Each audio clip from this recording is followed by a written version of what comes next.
while you guys watched the Ironmonger's, sorry, the Dalfric Ironworks patent office, the front of it at least. I And then think afterwards, you sent in Milo with his owl to look at the situation. we just sent in the owl, not even Milo. I think we're all just chilling. With Milo's owl. Correct. Yeah, whereupon when the owl flew into a large receiving room, um, dimly lit by these low ambient lights, the pedestal in the middle of the room, in atop it, like floating 2 or 3 feet off the ground, appeared a large, like 4-foot tall, translucent prism of a tealish color, and it said in a very broken and staccato, obviously artificial tone, "Welcome to the Delphic Ironworks Patent Office. How may we direct your inquiry?" And that's where we left it. So, what are you guys planning on doing? The prism just, Milo, the prism just kind of like bobs up and down ever so slightly. Not very fast, like gently. And it just seems to be waiting for a response. Doesn't say anything else. It's so it's looking at the owl as a sentient being and just waiting for a It response. doesn't have, as far as your owl can tell, it doesn't have eyes, ears, or mouth. So you're not quite sure what it's doing. I am going to move Milo a little bit, or well, not Milo, but the bird, and see if anything follows him around the room. All right, you do so. Your owl does not appear to provoke any kind of attention.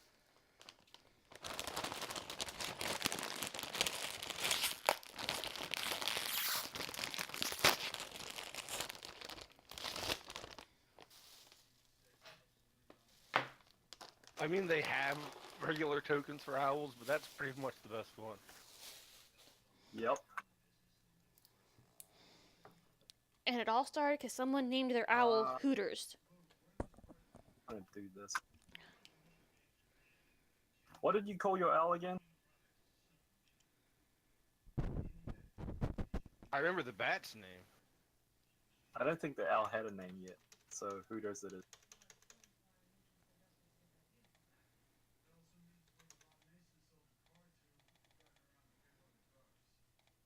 Alright, you should be able to control it.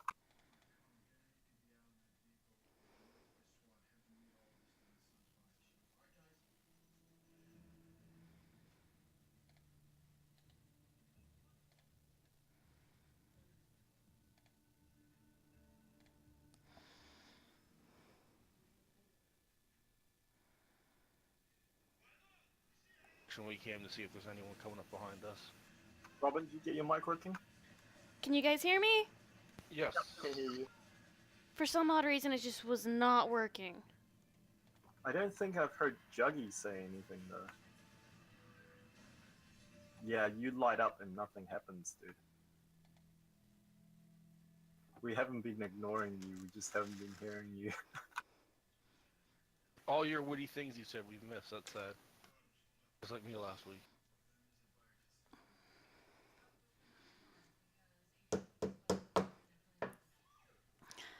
Sweetie, open this.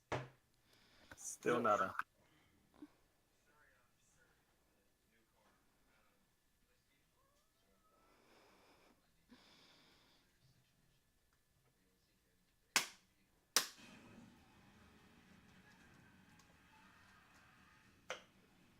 Thank you.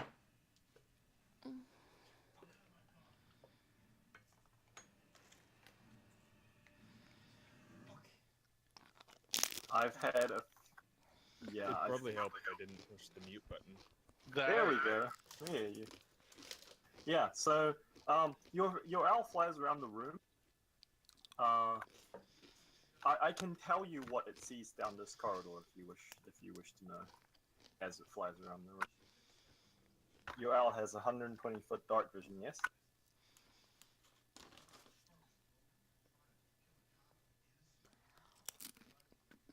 Heron? Do you have push to talk? Did he crash out? I don't see him trying to talk. Yeah. Okay, I'll explain to the rest of you. Oh, He's Perrin's typing typing. something. One sec, he says.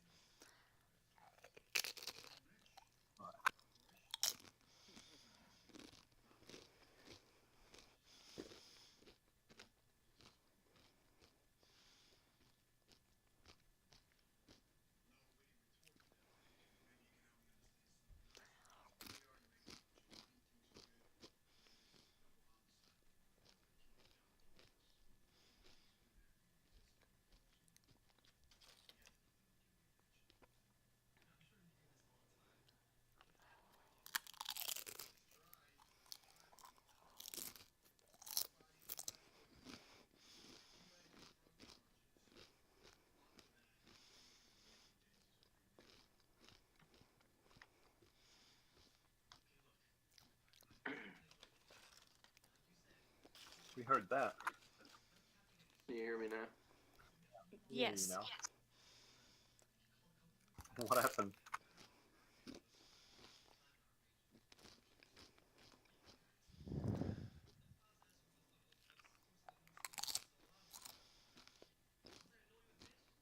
Can you hear us? I can hear you guys. Can you hear me? Yes. That was weird. What happened? I took off the push to talk. Went out, set my headphones off, and then back on, and now it seems to work. So I don't know how much you probably missed everything that I said. Probably. It was beautiful. It was epic role playing at its finest. The owl. I'm more than 100 feet away from the owl, right? It depends where you are at. Did you guys say you set up across the street? I believe it was across the street. Yeah, so I think your owl would be at the moment, like where it's in the room. It's roughly at the extreme end of your telepathic range. So it's Okay. just under 120 feet. So it's the patent office. It's not the patent office I was in. It's for the Dolmans. And does it asked me basically, do I have any questions? It's kind of like the greeter. Is that correct? Yeah, it's basically some sort of artificial construct or some kind of projection, minor illusion. Asked you, basically welcomed you to the Delphic Ironworks Patent Office and asked you how it may direct your inquiry. So with my my cantrip of minor illusion, I would like to create a sound coming from the bird. I'll cast it through the bird and ask and just say bathrooms. It says the facility contains, and my voice is like completely shot through, so I'm not gonna bother doing all the staccato Got it. warble breakages in there, but it says in a very broken up, like it repeats itself multiple times, multiple words. It cuts off and then repeats the word that it just. And it says this facility contains 23 separate restroom facilities, the closest of which is just down the corridor, 60 feet on your right. How many people are in the building right now? Okay, so it says. Okay, so it says. So for a moment, it doesn't say anything, and then it says, sensors report that this building contains, and then there's like a strange glitching sound like almost like static, and the prism, for lack of a better term, wiggles, as in like the solid shape of the translucent prism kind of like wavers, and it says, system error, corruption detected, and then it says recompiling, and the prism kind of like pops and then reforms, and then it says, welcome to the Delphic Ironworks patent office. How may we direct your inquiry? So, well, without saying this through the bird, Milo would relay some of the things I'm talking about, and what's going on, and looks to them for any guidance on any questions. What should I ask it, or should I just explore? Well, all I really need is the schematics for a certain rifle. If they have like a engineering room or like a office where they might keep schematics, maybe I don't know how willing it'll be to tell you where it is, but can't hurt to ask. Specifically, though, there might be a lot in here. What are you looking for? Well, all was told was notes.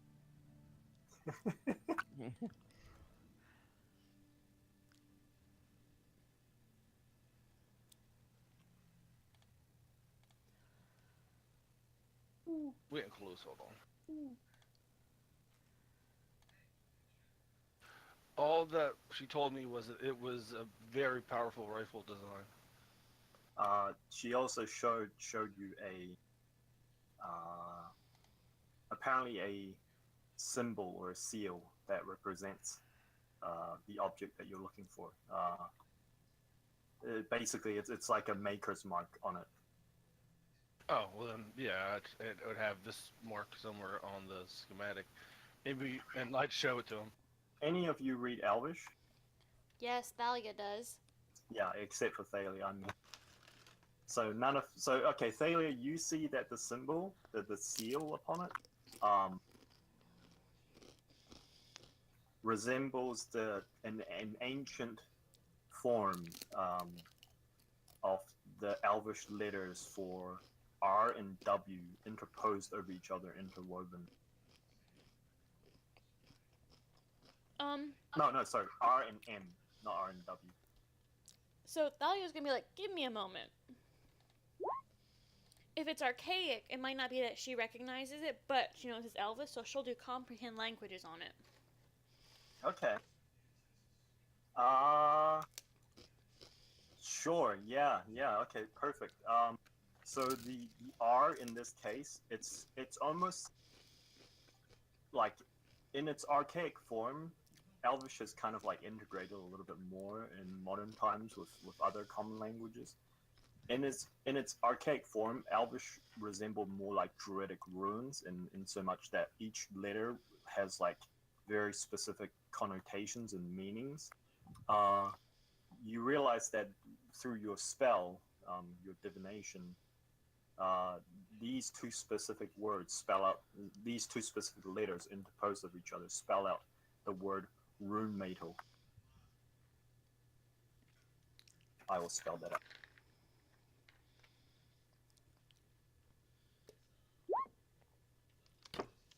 Rune metal.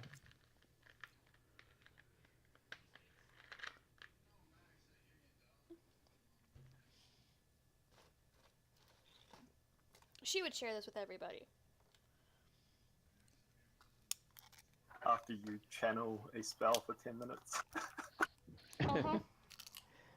Owl's just hanging out there. Well, actually, she'd probably... Or itself, never mind. So Actually, as you stay there, and about like 5 or 6 minutes in, while you're waiting for her to finish casting the spell, the prism says to, possibly not your owl in particular, it just says to the room, entering standby, and then it just flickers and disappears. What did it say? You kind of broke up. entering standby. Waited too long since standby mode. Okay, so I know the translated Elvish, archaic Elvish, is rune metal, and the you showed me, Obi, a like the maker's mark of the weapon that you're looking for, correct? Okay, so I will let me know if I'm taking this too far, because I am an illusionist wizard, but I can only form so many words and stuff like that, or noises, through this. But I'm going to cast minor illusion, first, just the sound. He will say hello. Yeah, And see if this thing comes back to life. yeah, it does. It flickers back to life and it doesn't actually say anything. It just pops back into existence. I will. I'm able to use that for the to make noises, and at the same time make actual visual illusion, because of my school. So Yeah, I am going to. Considering go it ahead. stays in place for, I think it's like minutes, you can just and it's not a concentration spell, so you can just recast it again and again and again to create different effects as you choose. So you could do like the symbol first and then do the voice 6 seconds later. And I'll do it both at the same time. So he'll ask this question, and then he's basically what Obi showed him. He's the visual illusion is that, and then the audio part of the illusion is, where is the patent for this rune metal? All right, so the prism kind of oscillates for a second, and then it says the rune metal facility within the Delphic Ironworks Patent Office is a restricted section. It is located on the East Annex on the 2nd floor, room 38.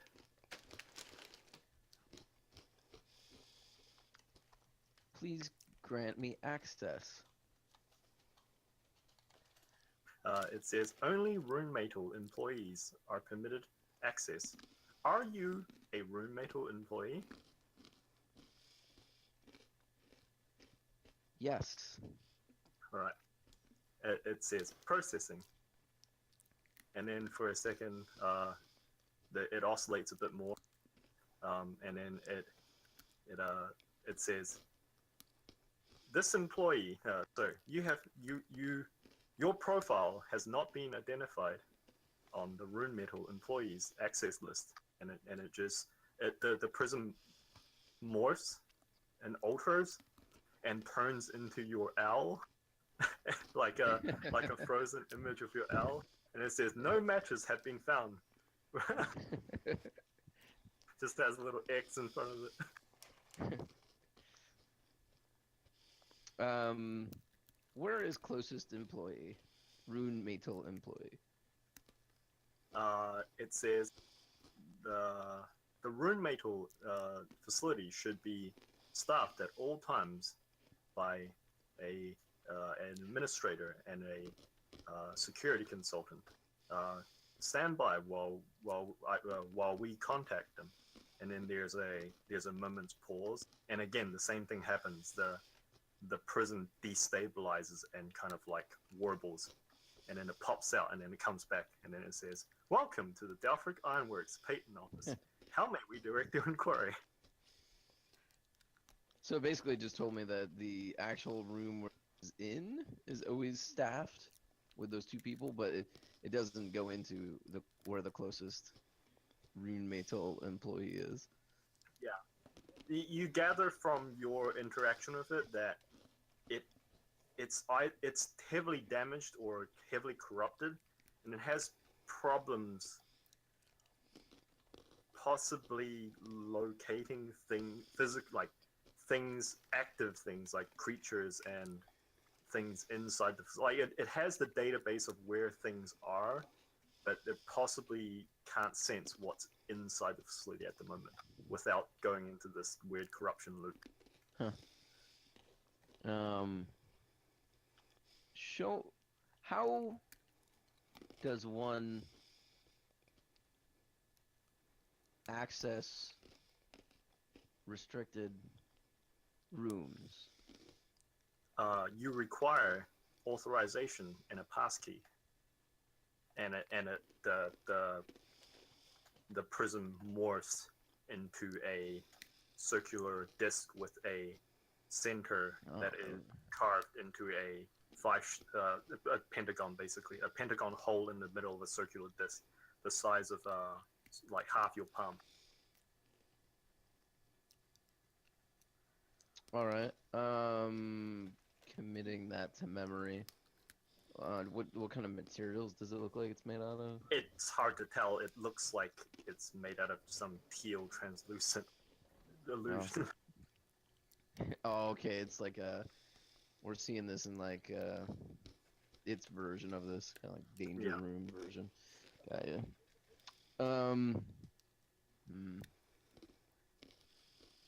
So I'm going to won't be able to use spells maybe, but I'm going to try to fly towards where it said the Peyton was. Where it said the what was? Where the patent that I'm looking for. Okay, so it tells you that it's on the east annex, and you know which direction is east. But like as you fly down further down the corridor, your bird immediately sees that like about 30 feet past this room, there is a what appears to be like a one of those doors on Fallout that like closes from the floor and the ceiling at the same time, and it meets in the middle to seal. Mm-hmm. It's like that, but like the top half is fully descended, but the bottom half is hanging kind of like at a 30-degree angle, like half open, half closed. So there's like a gap to crawl through. Your bird can easily just go through the gap, so that's no problem at all. At this point, it might be worth it just for us all to go. Yeah, if we want to do that, we can. There's definitely something odd going on here. It might as well. As your bird, does your bird fly through the door, or does it wait for you guys? If we're heading in, then it would wait for the rest of the. So where does your bird stop? Does it stop at the door, or does it come back and wait in this room? I think it would stop ahead at the door. And Okay, just so as your bird approaches the door and lands beside it, you hear from the voice behind the voice of the prison, say from behind you. Warning: the facility is experiencing power fluctuations. Current systems have been powered to 10% optimum rate. Entering this facility is not advised. And then it starts listing through like a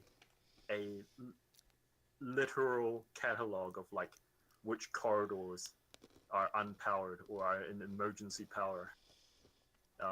And it just goes through like an entire list. It takes like 3 or 4 minutes.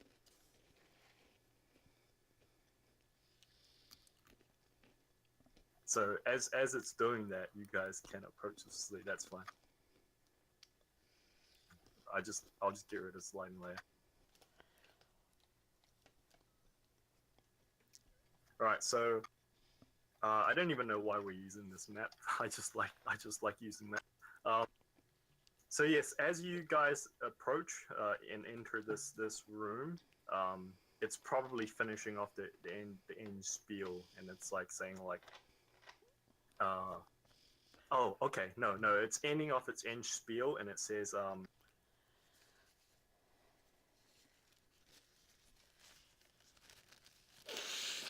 yeah. It says one thing that catches your ear. It says the rune metal experimental harmonics laboratory has suffered catastrophic failure. Containment is broken. Do not enter the facility without proper preparations and precautions. Harmonics? Yes, it called it Harmonic's laboratory. Isn't that? I guess if we're there, we'd ask them what type of precautions are recommended, Codsworth. It says, it repeats and says, the room metal Harmonic's laboratory has suffered containment failure. And you ask specifically what precautions you need to take. Yeah.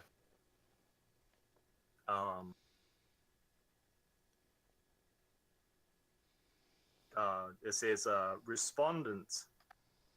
I think no, it's not respondents. Respondents is yeah. Respondents. Respondents should be prepared with Class 3 environmental protection, and then it lists it morphs into what can only be described as a not a hazmat suit, but like a fireman's outfit, with like oxygen Gotcha. tank on the back and a face mask and hard hat. And then it turned like the outfit turns in place a couple of times before it morphs back into this like prison. Well, are there any of those suits around here? It says multiple class level 3 and level 4 class 3 and class 4 protective outfits can be located throughout the emergency alcoves throughout the facility, the closest of which, and then it flickers out and then it pops back, welcome to the Gotcha. So we just need to look in alcoves as we pass along, okay? Keep our eyes out for an emergency alcove. I guess just start heading to the east annex, eyes open, maybe stealthing. You guys want to stealth? Arthur just gives you a look. Oh yeah, clang. The owl scout ahead. Yeah.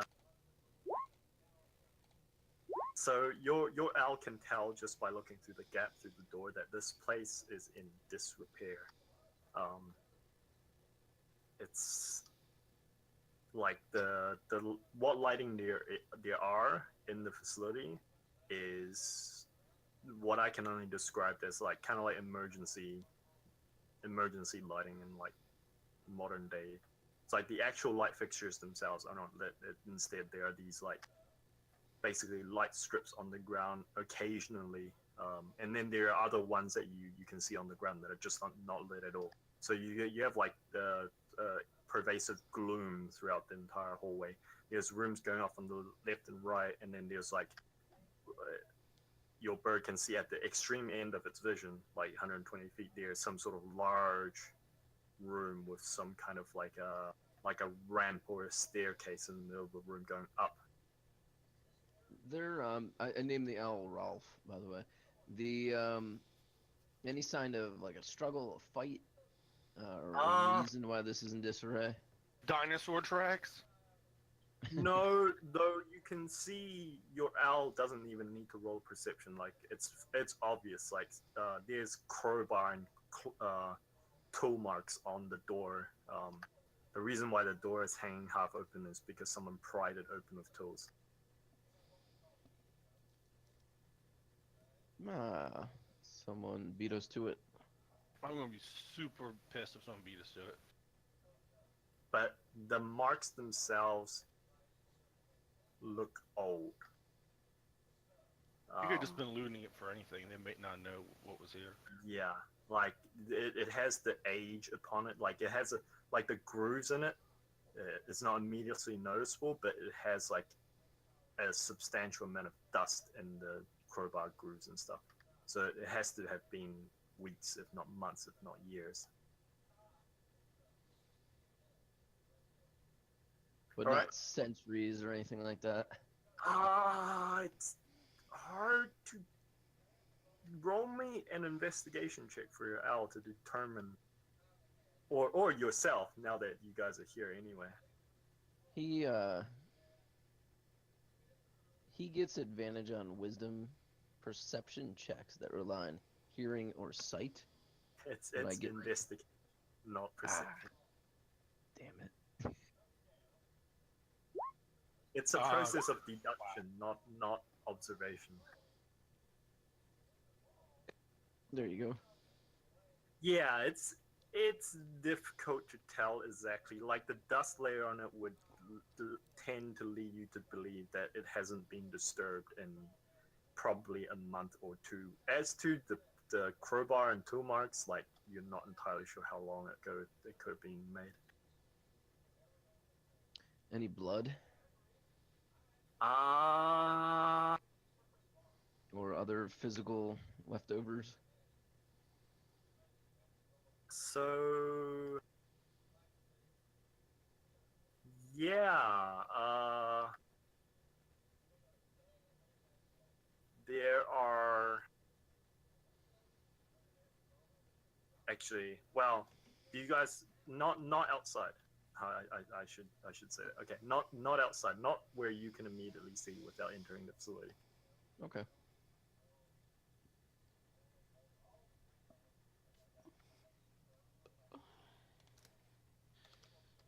So, are you guys going through?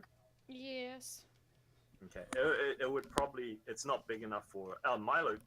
Milo can go through, but the rest of you would have trouble fitting through this gap. Would have to shimmy and crawl, huh? You could try and pry open the door if you had tools. Just have my tinkering tools, that's it. I do have a crowbar. One as well. I think I have. Hold on. I have a block and tackle that someone gave me. I don't know if that'll particularly help opening a door, would it?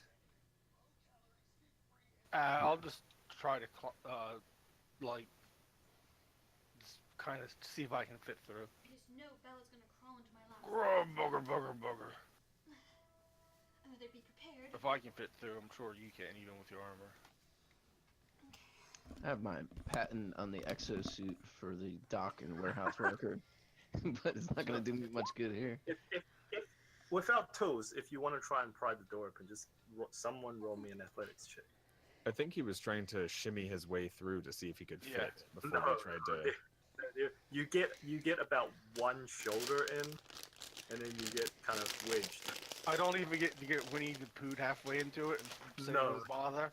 Okay. No. You get your head and like one arm through, and then you just kind of get stuck at the shoulder. Like it's a tight fit for Milo, but he could probably wiggle through his way through. I'll back up and kind of like, if he doesn't have his hand or crowbar, and say, "You're stronger than me." Is there a way for me to sort of wedge the crowbar in there to get a better pull, or do I think? Yeah. Since the door is like I'll go to, I'll doodle on here. It's fine. So the door is like, if you imagine the hallway, the corridor is in a, let's say like in a this shape. It's in a arched shape. I don't think we can. Oh, there it is. Okay. And then like the top half of the door comes down basically halfway, and then like the bottom half, instead of coming up the rest of the way, is kind of like hanging like that basically on an angle. So yeah, you could definitely get your crowbar in there and like just kind of wedge it to the smaller side and kind of just try and pry it down or up.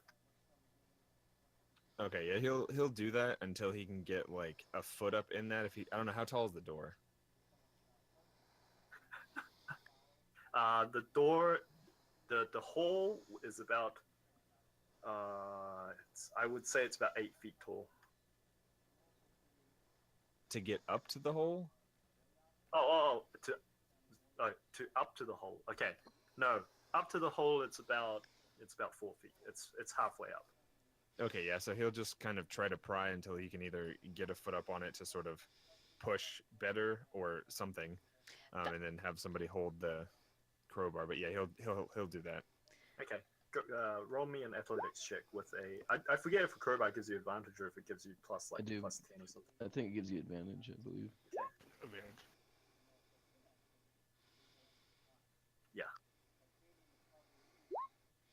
So yeah, 19. 19. Yeah. So yeah, you put your crowbar in and you like give it a sharp like leverage twist to try and like to pry the door loose. There's a moment of like you quickly realize that you would probably need heavy hydraulics, not that those exist. Like you would need a stone elemental to pry open this door. Like it's got that much like pressure behind it. It looks like it's almost like a blast door in the sense that like of its thickness and its robustity. But as you push down, there is a moment where something grinds and clacks and clicks, and then all of a sudden like you leap back because like you're wondering if this door is just gonna slam shut or something. The cantered half of the bottom door kind of you kind of pry it until it's in the right direction, and there's a sharp like a clunk and then like a whomp sound, and then the bottom half just slides slowly but cleanly into the floor, and the top half kind of raises up like probably like 1 or 2 feet before it stops. So you guys can now probably like most of you can probably just duck your head and walk through. I think I'm gonna look in first. All right. So on the inside, you see like your else saw, the hall is ruined, very dimly lit, covered in dust and little bits of debris everywhere. If you wish to examine the corridor further, roll me like perception or investigation, either one. I will fly. Ralph will fly in first to see if he can see more than what he's seen so far, because I don't think he went in that far. So I'm not rolling well. So as Ralph flies in the room, it sees on its right, the very first room on its right, is some sort of. It's obvious. It's some sort of security alcove. It's in the way there's like a large panel, 20 feet across, about halfway up. Starts at about halfway up from like basically waist height, of what used to be glass but is now like smashed out with jagged edges along the bottom, behind of which is like a table where like 3 or 4 guards could probably sit. From beyond that, there appears to be behind the table and the guard seats, further into the room on the right, appears to be 2 different doors. Both are hanging open. One's like the door is just completely like smashed in. The other one looks like it's just being left open or something. On the door to the right, you can see racks, empty racks, equipment racks. There are still random odds and ends on there. Like there's like what's clearly like a coat or some kind. There's like a hat on one of the stands, but the rest of it, like whatever was on the racks, have been cleared out. On the left hand side through the doorway, you can see the faint signs of prison bars in the room. And then on the left hand side of the hallway, there's some kind of like a common area. Is what remains of some sort of stone slab seats arranged in a pattern where it surrounds some sort of fountain or some sort of water feature that's dry. And there's like a light on the ceiling that flickers on and off, on and off. Further down the center of the hallway, like further straight ahead into the room, it leads to a large open alcove space with a some sort of like a ramp or a staircase, like 10 feet across, going up into a second floor. and then like on the left hand and the right hand side of this ramp is just like basically like a hallway that leads further into the room that your owl can't quite see down. Is there a room number on this alcove? No. There are, however, words that you do not recognize. Nope. Is it Elvish? It is Elvish. And it says,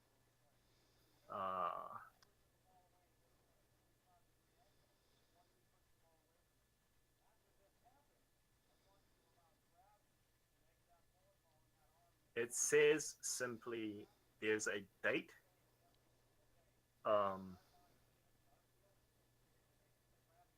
There's a date that dates to about, so a year and a date that is, if you're reading the numbers right, it's about 150 years ago. And then there's a name.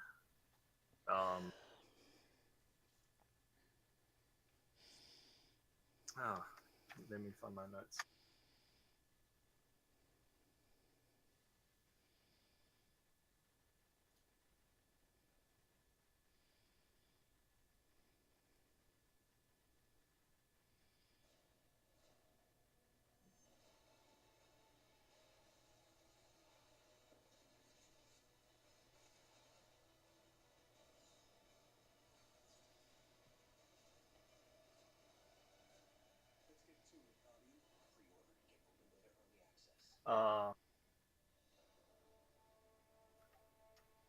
There's a name called Brighton Salvagers, and then it has like underneath there are 3 symbols that you do not recognize.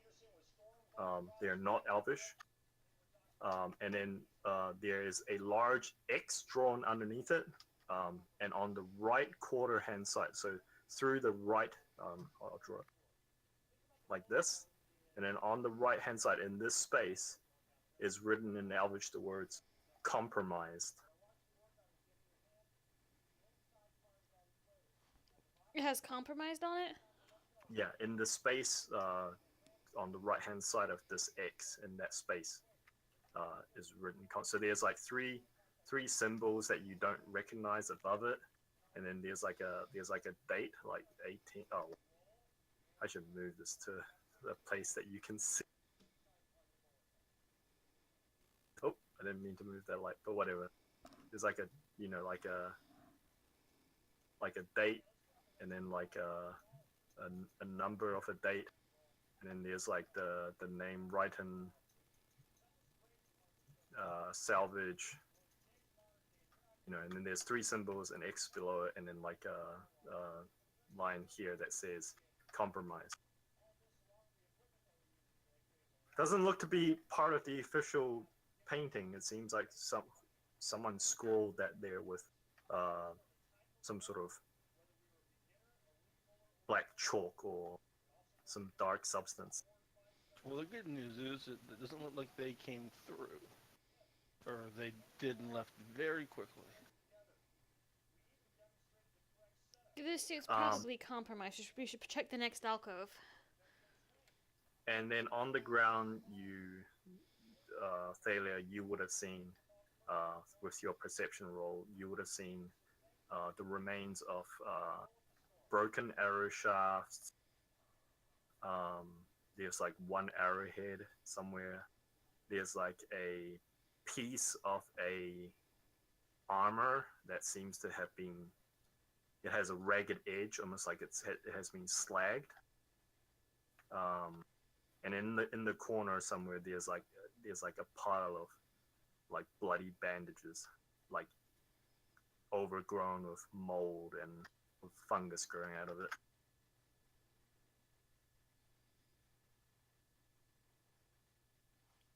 Yeah, no, let's check the next alcove. Hey, Kev, can you? I'm sorry you said it twice already, but can you repeat the name of that? Brighton Salvage. Brighton.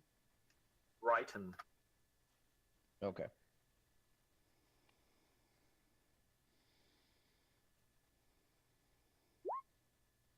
Sorry, no S.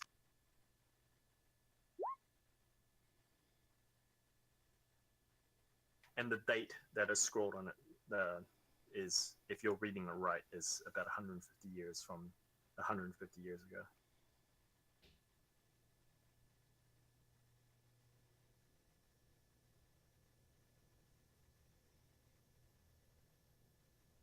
Right. So, what are you guys doing? I'd like to send the owl to scout ahead. See if we can find another alcove that's Okay. intact. Which direction is it going? I think we need so a the- map of the floor. Well, I'm assuming east because that's the. Are we in the east annex? As far as you understand, you entered the facility from the south. So you're not entirely sure if you're in the east annex or if you're in the south annex or if you're in the entrance. But it said east annex, second floor, room 38. Is that little thing still floating around us? No, it's never moved from the pedestal Oh, okay. back from the entrance.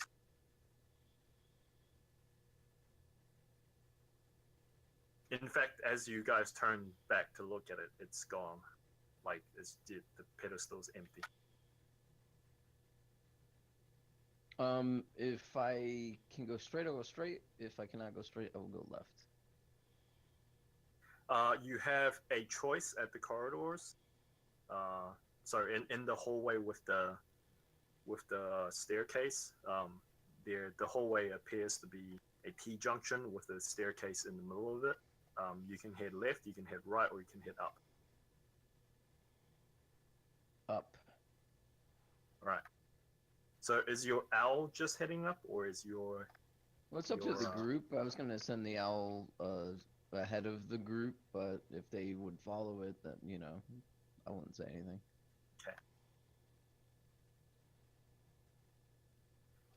Okay. So your owl flies up the staircase, and it finds the first signs of conflict. There are arrows stuck in. So let me describe the upstairs first. Sorry. The upstairs appears to lead to a landing that overlooks the downstairs hallway. There is a set of double doors hanging askew directly in front of you as you crest the top of the stairs. To your left is a sealed door similar to the one that you guys passed through entering this facility, but this one's not hanging ajar, it's sealed. To your right, there is a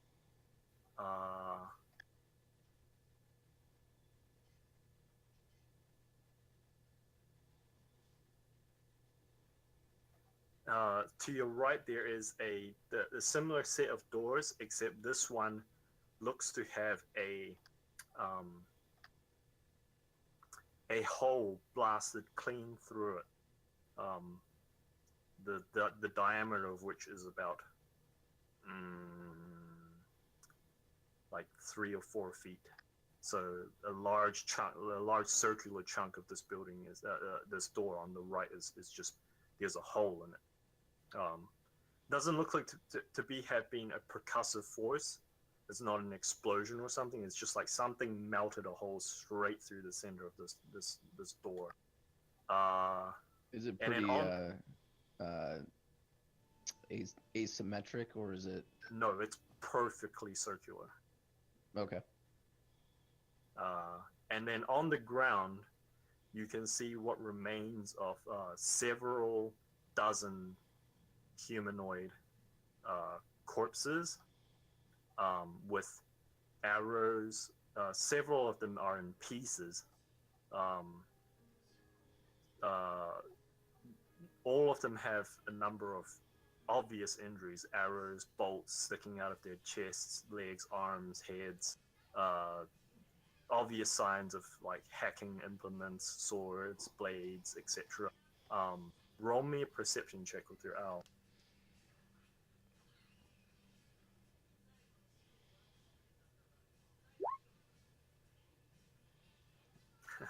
Yeah. Oh wait, I get You get advantage, advantage. yeah. And don't you have a modifier for the L as well? Yeah, I get +3. I'll put that in there this time. Okay. What's his you roll a 1?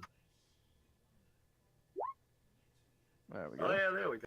Yeah, so your owl notices something immediately, obviously weird about the situation. You would expect if this happened 150 years ago to see a bunch of skeletal bodies. These bodies look like they're fully fleshed and intact. Furthermore, your owl can see signs of uh,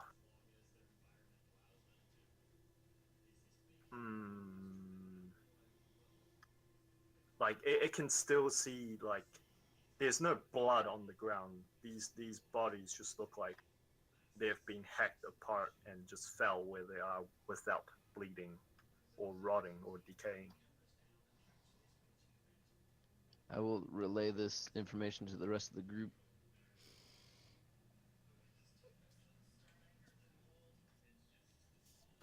Maybe they're the what do we call them? The undead or they damn it, we have a name for them. The spawn? Yeah, sorry, I'm going on like 2 hours of sleep. Yeah, maybe they're spawn, or are they so hacked up they wouldn't be able to do anything, or could they possibly stand up? At least 6 or 7 of the corpses look like they have enough functioning parts that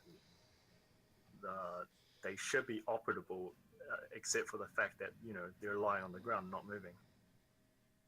Obviously, I mean operable as in the sense that like if it could survive a bunch of arrows sticking out of it, arrows and bolts sticking out of its face and chests, then it should still be walking around.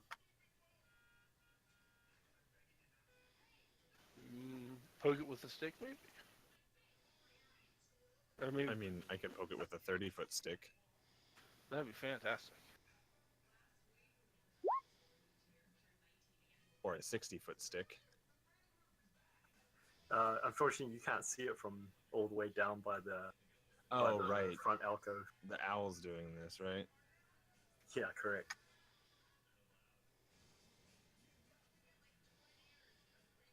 I'll have the owl land right on top of one of them. Okay. Yeah, your owl lands on top of it. It doesn't move. In fact, your owl kind of notices a little bit weird. Like the skin is still soft. There's no signs of like mummification, desiccation, anything. It's like landing on your shoulder, or well, not Arthur's shoulder, because Arthur's shoulder is hard as fuck. Do they look like they have any sort of allegiances, like markings of companies or houses? No, in fact, your owl notices to a person, these people are all naked. In fact, they don't appear to have any sexual organs at all. They seem to be completely featureless. And they look like they were once human or some other race? They look like either humans or elves in the low light.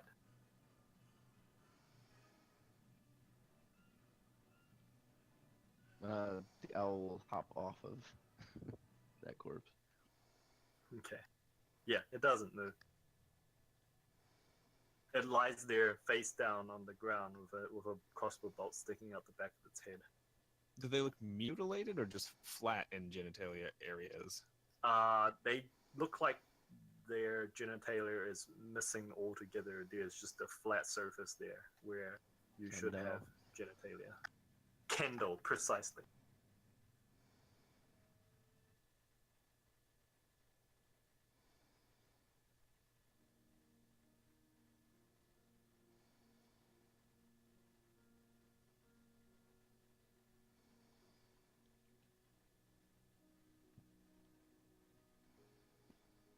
Sorry, looking at some spells. I'm eating lunch. So what are you guys doing? Probably slowly following Arthur and Obi, but also dragging along Pop Pop. Right, because he's looking through. Okay, so you cast Mage Armor on yourself. A brief shimmer goes over your clothing before it vanishes. So I assume you guys are heading up these stairs to go examine these bodies in person. It wasn't bright enough for him to see color, right? No, it's not.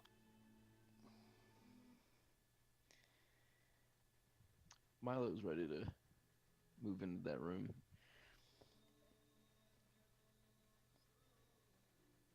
Yeah, I think Arthur would be leading the way there. All right. So, Arthur, you're the first to arrive at the top of the stairs. It's obvious to your eyes that there was some battle here. Roll me an insight check. Arthur or everybody? Everybody is fine, but Arthur would probably be the first to notice since he's the first at the top of the stairs.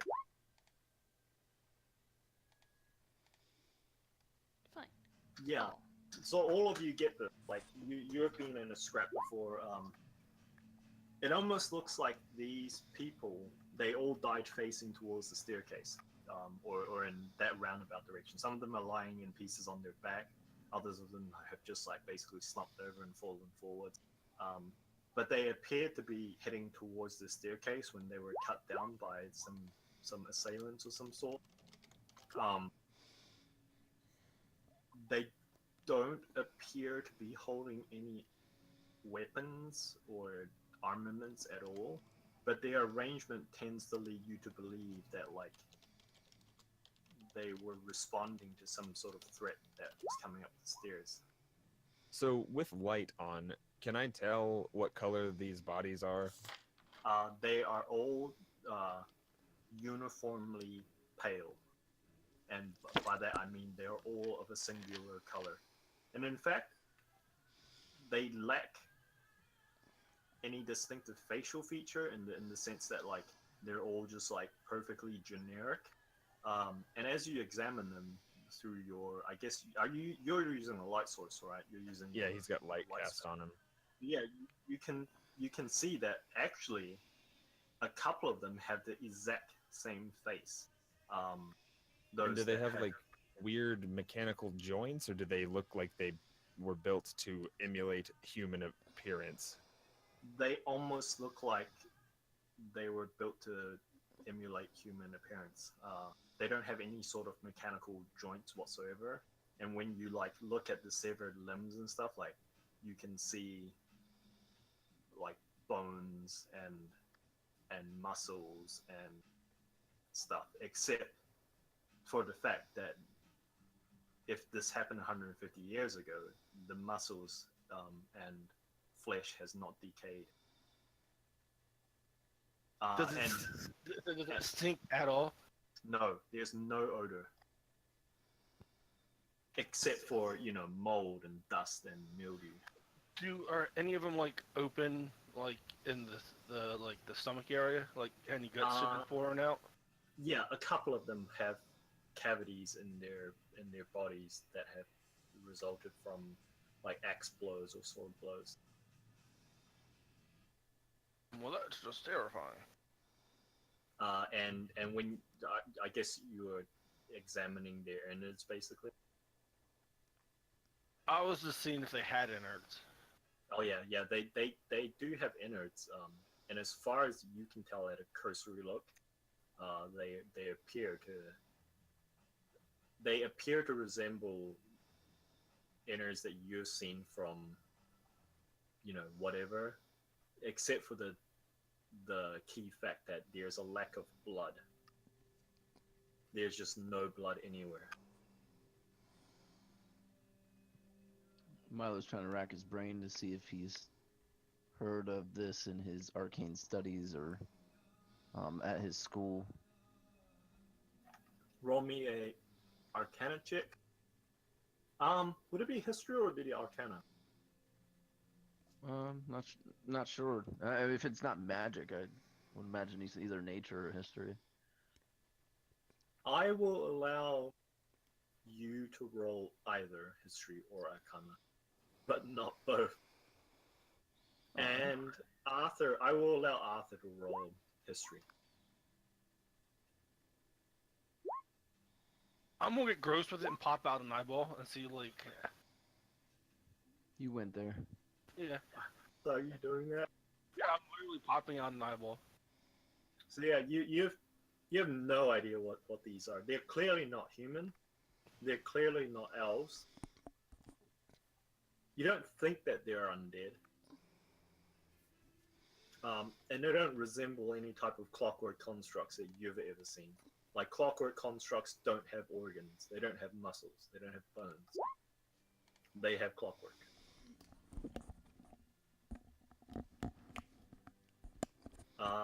Yeah, none of you have any idea what the hell this is, except for a bunch of dead Ken dolls. Even with a 16 history? Yeah. And clothes not burned off, just non-existent. Just non-existent, like they weren't wearing clothes. Well, I'm glad I didn't come in naked. So Didn't seem am I. to work for them. I'm also glad you didn't come in naked. Milo would be watching when he's removing the eye and looking at the guts and all that stuff. Oh, are you literally removing the eye? Putting 2 fingers behind one of the eyes and popping that bad boy out. Yeah, there's a bit of the squishy, squelching. But yeah, you eventually work one of the eyes out. It is ruined by your action, but yeah, it for a lack of a better expression, it resembles any creature's eye that you've butchered previously. Oh, satchel. Except for the fact that there's a lack of like viscosity and just general blood and fluids when you were, butchering things. These things look like they were drained through either magic means or through a bite or something like that. Not from what you can tell. What you can tell, they just seem to lack blood, or most fluids, as you can tell. Eyeball from Kendall. Okay. I love the fact just now calling it Kendalls. Yep, that's what they're known from now. I shall name them in the monster sheets, the NPC sheets as Kendall. Oh, lovely. That means we're gonna have to fight some. Actually, and definitely after putting the eyeball in the satchel of holding it, I would make sure I had my gun out. And I guess keep pushing forward. Would it be too much for Arthur to assume that, there are constructs in the world, right? Yes, they are constructs. You've seen them Hi! Would it be far-fetched for Arthur to assume that these are constructs, security constructs for the building? Not at all, but yeah, it's perfectly, like, if you assume that that's what it is, then that's fine with me. He will but throw that as a suggestion. except for the fact that you guys have never seen constructs as, for lack of a better term, as creepily It's all human Westworldy. as this. We'll call Yeah, this one yeah. Dolores. Think Westworld, basically. Well, he's thinking that since they've sort of seen stuff that doesn't exist outside, this is some sort of magic long lost.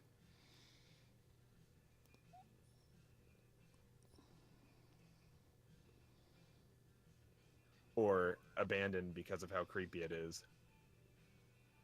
It is creepy. Seems plausible. I haven't seen what came down those stairs after these things, though. As frightening as these are, I hate to think about what that is. I should make a point. There might be some confusion here. They're all facing towards the stairs that you came up, so it's clearly that they were responding to something entering the building as you guys are. Ah, okay. Sorry, I was thinking wrong set of stairs.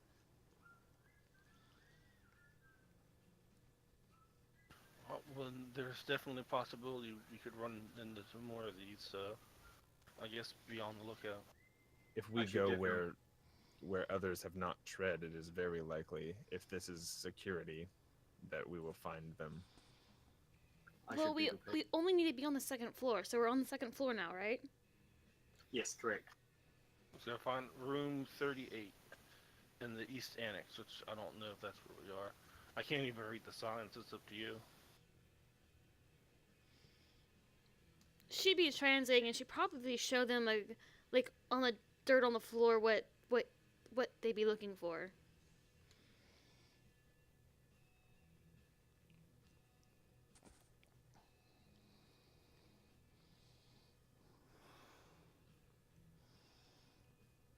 Oh my gosh, Cat, you're amusing. So these are the staircase going up, and this is like the kind of like the balcony. Not it's not a balcony. It's called a.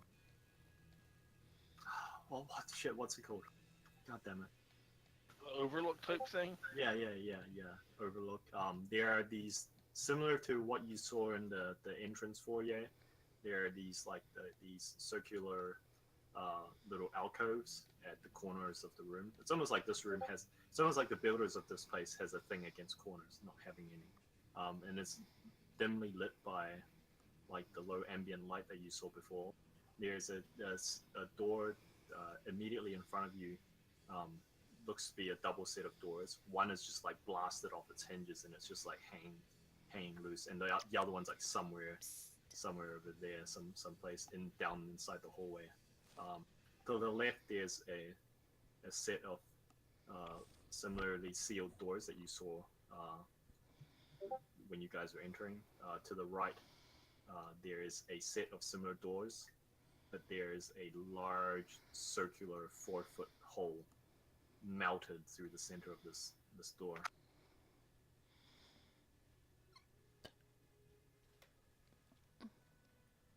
Oh, I guess And they went there's- into that. There's a bunch of dead bodies, bodies of these constructs lying in a semicircular pattern around the staircase. How many bodies are we talking? About 14 or 15. Yikes.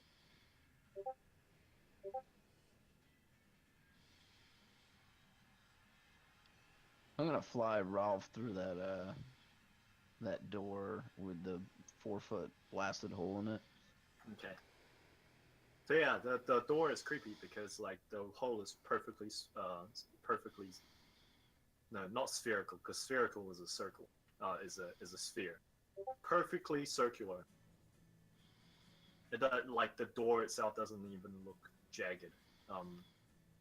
It looks sharp, like the corners, the melted edges look sharp. You fly through. There is a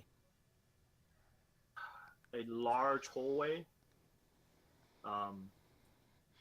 that curves off to the south, so downwards.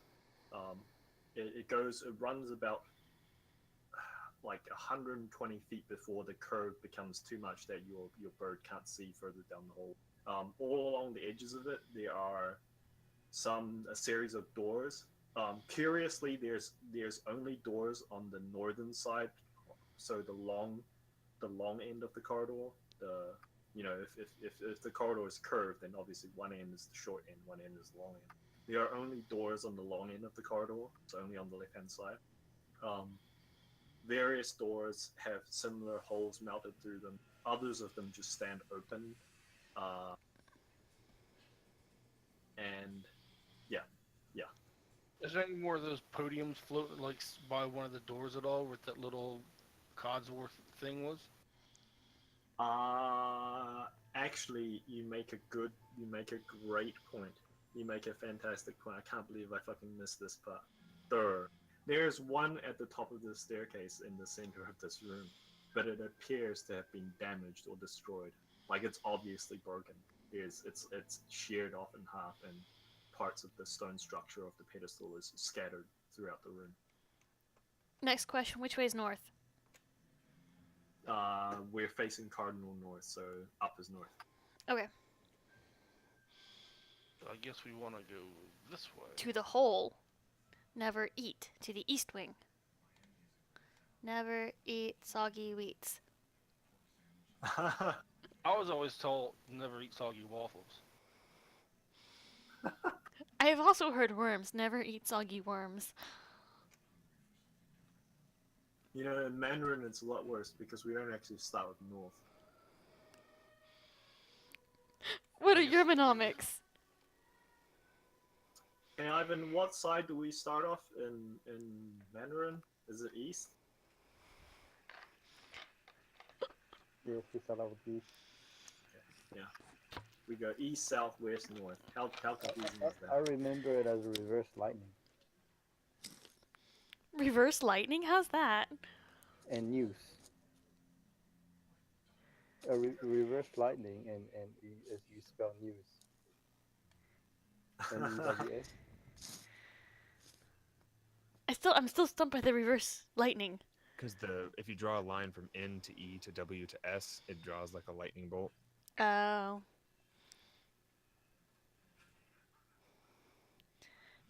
Now I get it. Okay. Regardless of what, so you guys heading towards the eastern door? If you put the owl through first to see if there's anything waiting on the other side. So how far is your owl flying down this corridor? Like all the way? Like up to 120 feet?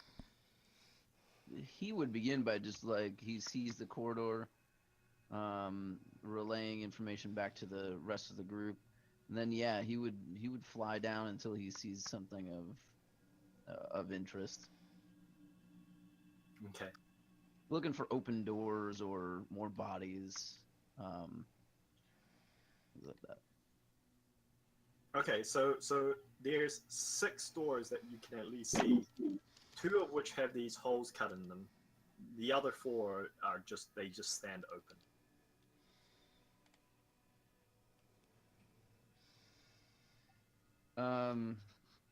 I'm going to the first one that has the hole blasted through it. I'll have him fly through that. Right, so the first one you go through that has the hole blasted through looks to be a storage room of some kind. And there are several dozen, no, more than that. Yeah, several dozen, like 30 or 40 various types of like these black metal-looking crates, 4 foot wide, 2 foot, 2 foot long, 2 foot tall, and they all appear to be opened. They're all empty as far like they're discarded and thrown about the place, almost as if like someone basically just went through the entire place, popped these open, took whatever's inside them and threw them to one side and went to the next box. You just took all the shoes. Yeah. From inside the boxes, there are various like for lack of a better term, like they're not foam cutouts. They're like wooden.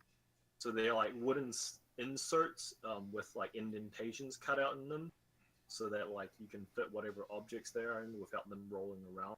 And the shapes varies. Like it comes in like tubular shapes, like canisters, basically, the size of like like scuba tanks, or like there's one that looks like obviously it's like a breastplate or a torso plate or some kind of armor. There's one that looks eerily like a rifle, but it also looks almost like it looks like a rifle, but the stock is much thicker, as in like it's much taller than a rifle's would be. Not that you would find it comfortable to put that kind of stock on a rifle. Yeah, and this room just all stands empty, and there's an Alvin word scrolled, printed upon the top of the slag door that you can't read. I would have the owl look at that, or actually look through the owl's eyes temporarily. Have the owl kind of just fly around the room and look at stuff while I do a create minor illusion and that would be the illusion to show Thalia. What does Alright. it say? It says secured storage, and then beside it says 31. Secured storage. Might as well look. I'm more interested in the 31. We must be getting close to 38. I'll have the bird fly to the next room with the hole blasted. I think he said there were 6 rooms, 4 of which were open, 2 of which had holes blasted. Yeah. Is that correct? And Yeah. so how many rooms passed? You passed three with open doors. Okay, so I'll go into the other room and see if I kind of look for a similar type thing. Okay, so I'll let you. Your bird can see into the open rooms as it passes, and for lack of a better term, it just looks like workshops or laboratories or forges. It's kind of all 3 mixed together. They appear to be largely like, it's not hard to tell that it's like salvagers have come through here and stripped out everything that's worth any kind of money, any value. Basically anything that's not too big or that isn't bolted down too well has been stripped out and taken. When you get to the room with the next circular hole slagged in it, inside the room, along the west and east side of the walls, are a series of 4 tanks. I mean tubular tanks, as in like containers, standing 8 feet tall, like 3 feet wide diameter, with a translucent, almost like glass-like surface on the front of it, in like an oval shape. Your bird can see inside them. They are empty. They're just like empty of contents, except for the furthest one on the right, the 4th one on the right. At the end of it, there is a candle, or at least the top half of a candle. It's missing from its belly button up, and it's just like slumped at the bottom of this tube. Yeah, unmoving.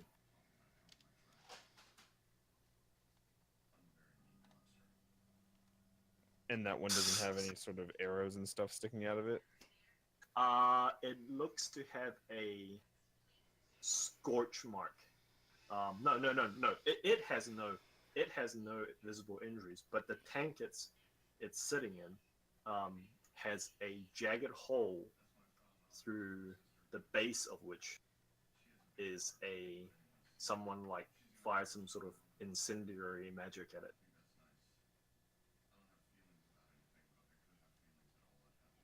Like a firebolt.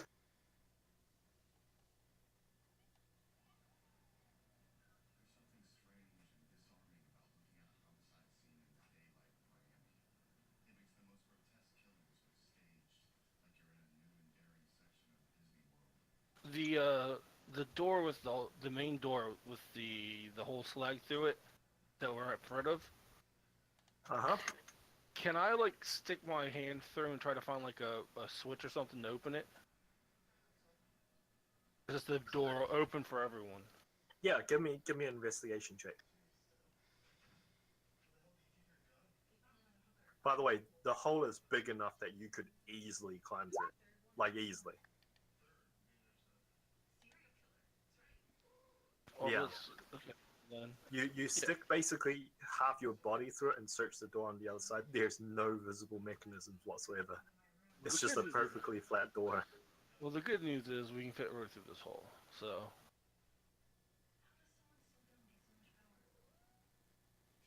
The door slams shut like a guillotine. You get cut in half. Just kidding. Oh, no, I'm a kendo. I guess I would start, like, slowly looking for the 38 in Elvish that Thalia taught us, and go look through door to door. Okay. Uh, yeah, you find it at the end of the hallway. As you pass by all these 6 doors. Further on, there's 3 more doors. One of which is actually closed. The other 2 are open to like what is clearly some sort of alchemist's workshop. And the very last door to before the end of the hallway is looks to you like Milo like some sort of like a ritual room or a summoning room, because there's a large inset um, ritual circle 20 feet wide in the room. It is defaced, however, but you can still see some of the grooves have like tiny little flecks of silver in it that someone's come and like basically chiseled that shit out and salvaged it. Can I tell what they were trying to keep out by the runes and anything I can make out? Roll me an Arcana check.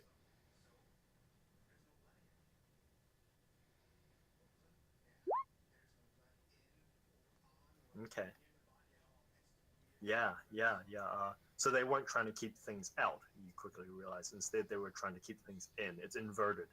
Um, there are various protection symbols on there, but the majority of them have to do with Fae. Fae in origin. And in fact, Thalia, Yes. you glance up at the far end of this summoning room, and written in like gigantic, like fucking, like so you could not possibly fucking miss this. Is giant fucking Elvish words that say, "Remain 5 foot from the exterior of the circle at all times. Do not directly communicate with occupants. Use communicate via servitor intermediary." And at the very in much smaller font, um, still visible across the room, but it says Fey Labs. Oh wait, no sir. It says Rune Metal Fey Labs. Ooh. Oh, this is the one that needed containment. There's Fey, F-E-Y.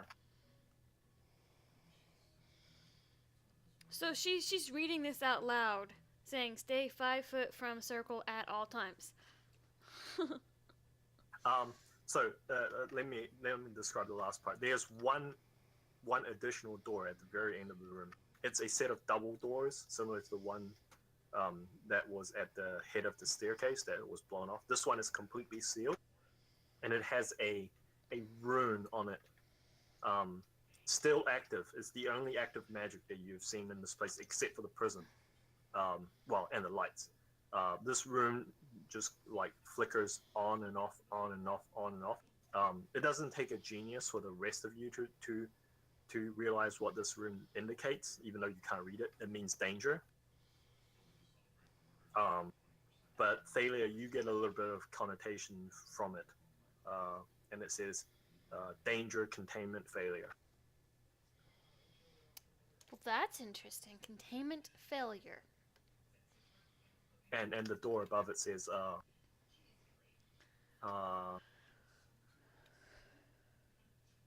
the door above it says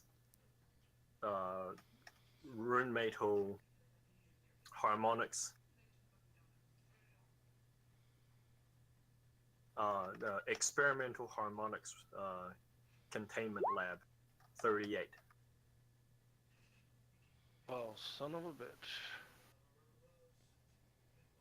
Arthur will then say, possibly not defense. They were summoning something.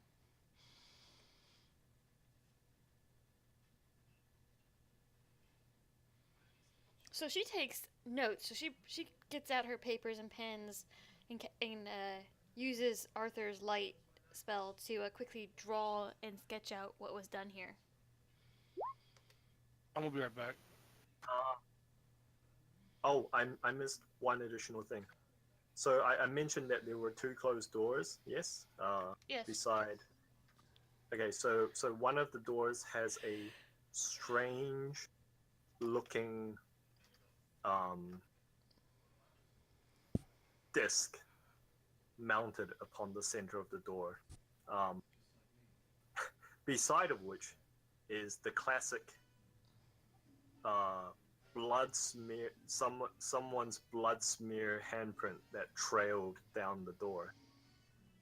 Inside or outside? Oh.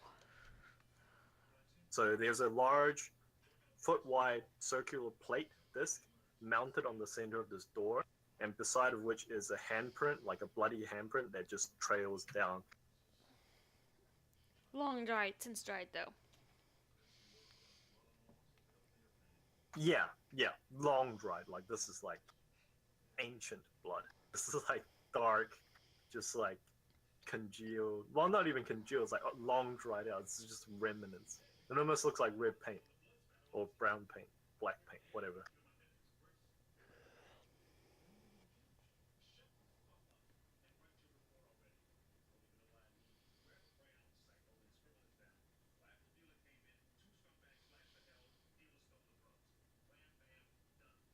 Oh, yes, that's right.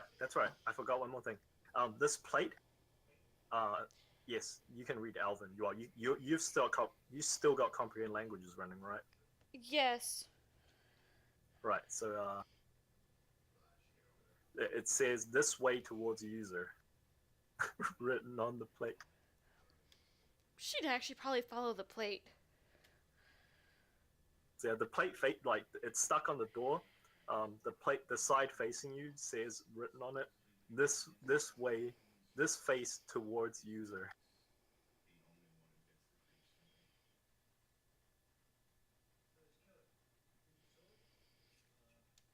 Face user this way. Okay. So I'll recap for Milo. Actually, let's wait until Obi is back as well. Do you guys want to take like a 5-minute break? Yeah, I need to get something to drink. Okay, no worries.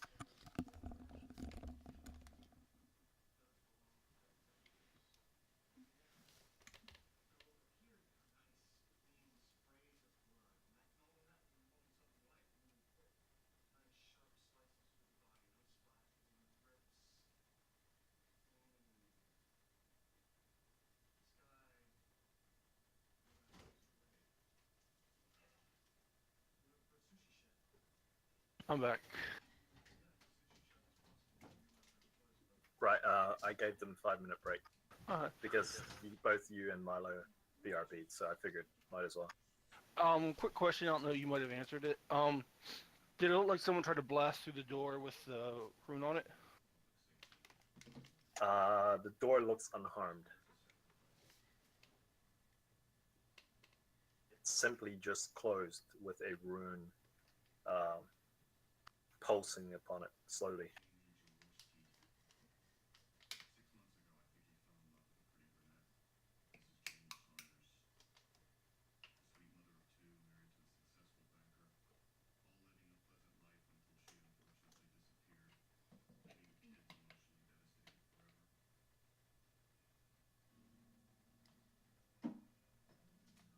Actually,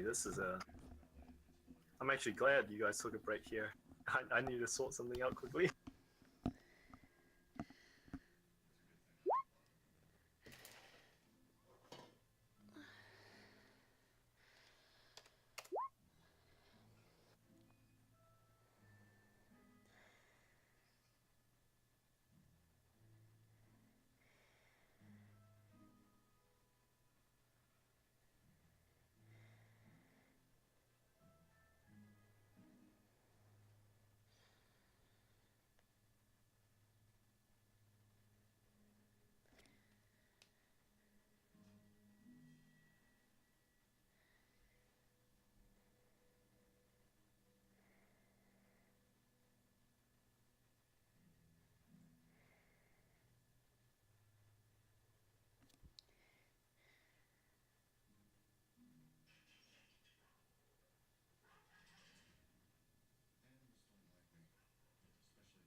All right, I think we're just waiting on Milo, but that's fine.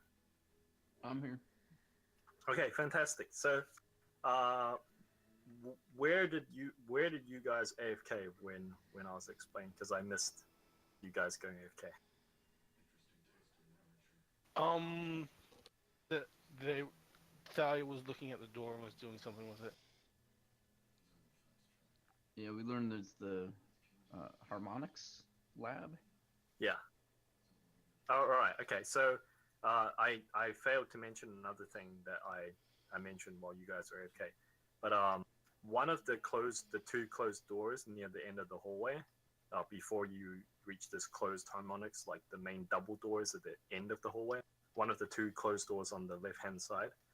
One of them has a foot wide circular disc placed upon the center of the door, and beside of which is an ancient bloody handprint smear. You know, the classic someone slapped their hand against the door and then like smeared down. And Thalia told you guys that written upon this circular plate are the words in Elven, "This side towards user." Well, we found the key, it seems. Well, I wasn't worried about that. We just don't know what's in there.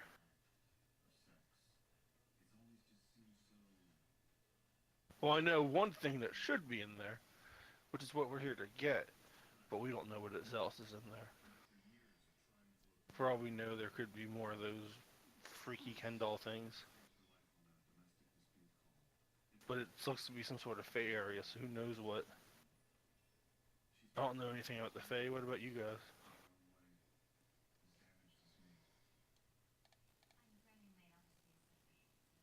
Maybe the others aren't back either. This is I fantastic. mean, personally, Joey knows a lot of things about the Fae stuff, but I don't know how much Arthur would know. They are pretty unknown. There hasn't been a major Fey interaction in the past. Man, I don't know. Milo. Like- 150 years? Like yeah. You know what? Yeah, about 150 years. Yeah, was the last report of like major Fey incursion / presence in Helios at least. How did you guess? Gee, it says that people haven't been here for about 150 years, so. Milo would think back to his days of studying history and telling stories to the kids in the Halfling village. So maybe he had stories about Fae as well. He's also kind of old. Oh yeah. I totally didn't think about. Yeah, you totally would have been alive. Well, make a history check. I guess this would be.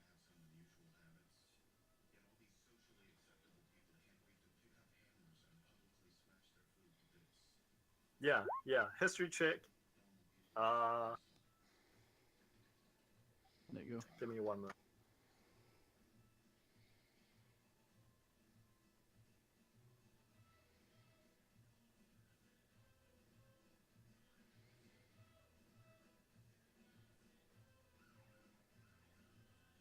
In fact, everyone can make a history check for this one, actually, now that I think about it. Obi has no clue, so he's not even gonna bother.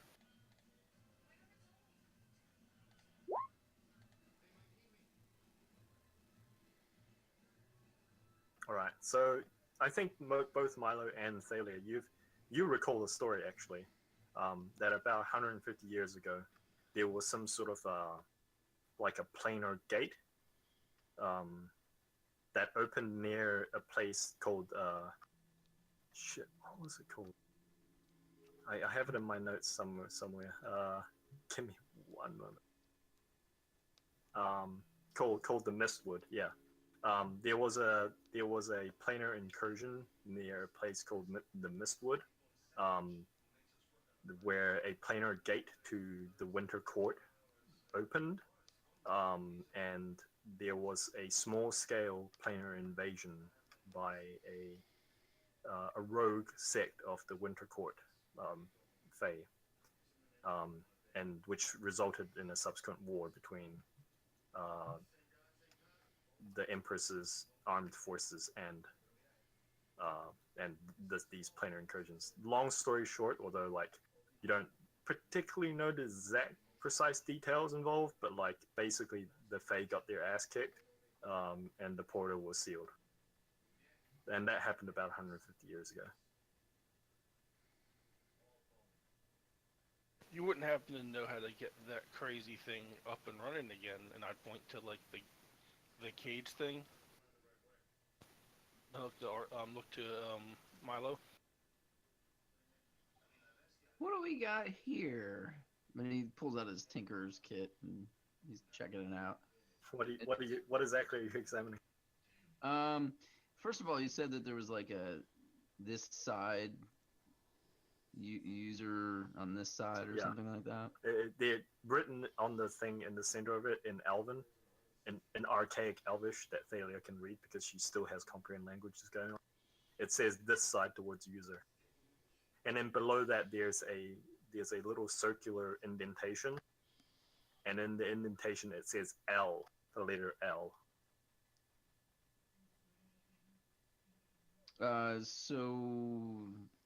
And that would be an Elven as well. I guess Thalia would let me know that. Although you could probably recognize the letter. No, actually no, it doesn't. You recognize the letter L, Elvish. Thalia does, rather. Okay. And I'm looking for handles, latches. You said there's an indentation, like a button? I suppose, it could. It's in the shape of a circle, so it's a circular, slight depression, with an L written in the center of the depression. Before he goes and touches it, does it seem to have be actively doing anything? He's gonna smell for unusual smells and listen for any vibrations or odd things emanating from it. Roll me an Arcana check.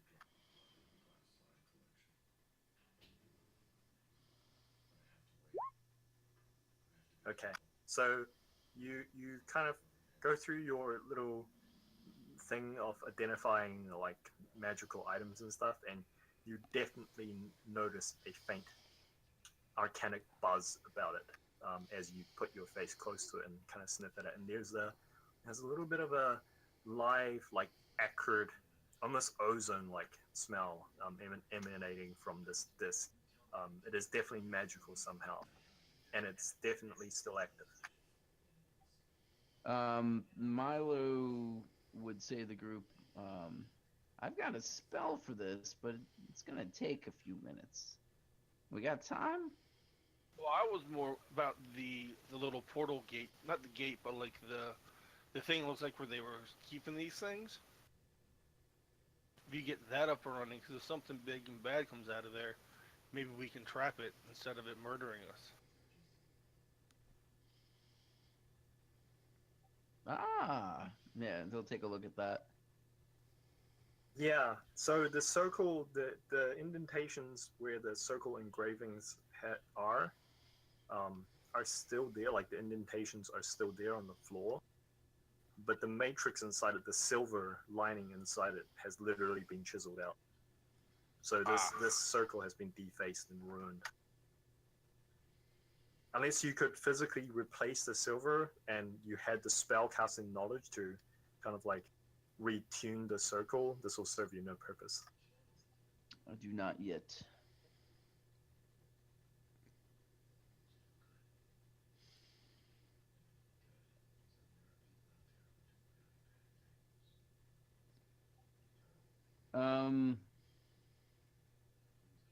Milo would just look at the rest of the group, and he has his shovel handle in hand, and he's kind of just still examining that the indentation and the areas around it.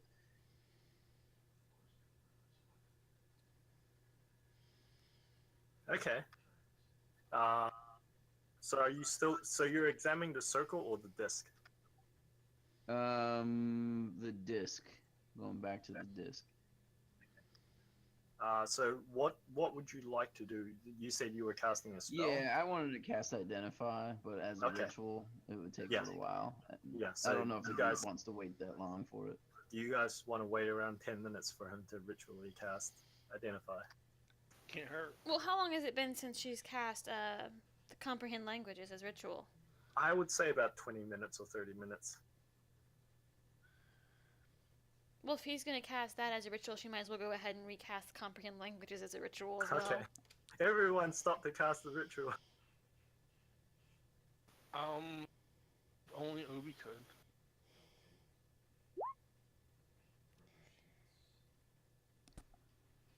Obi stops to cast his ritual of this is my rifle. There are many like it, but this one No, is my mine. rifle's fracked. I guess I would go look back in the one room that had the Hi. workbench Oh my gosh. and see if it was capable for me to actually repair my gun with what was there. Roll me a 1d100.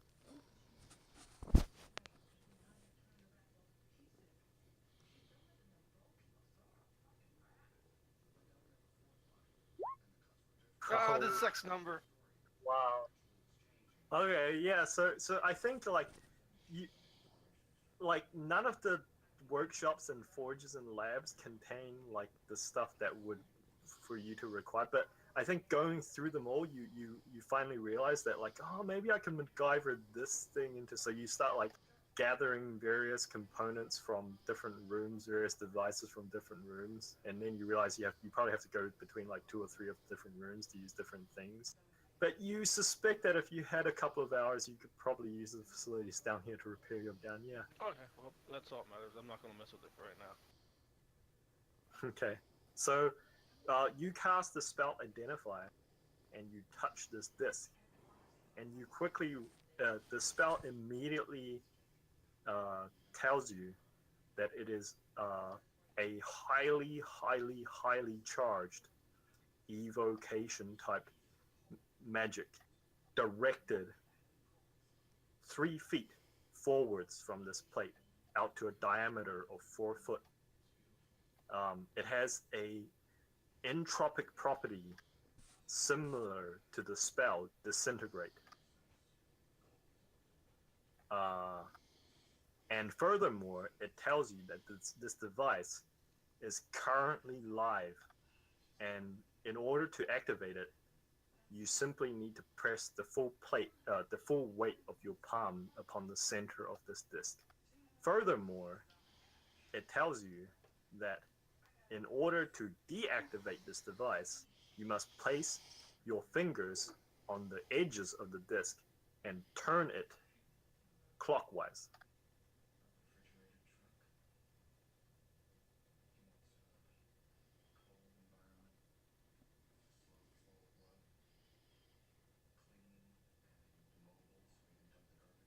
Did you catch all of that, Perrin? Yeah, I'm trying to write it down.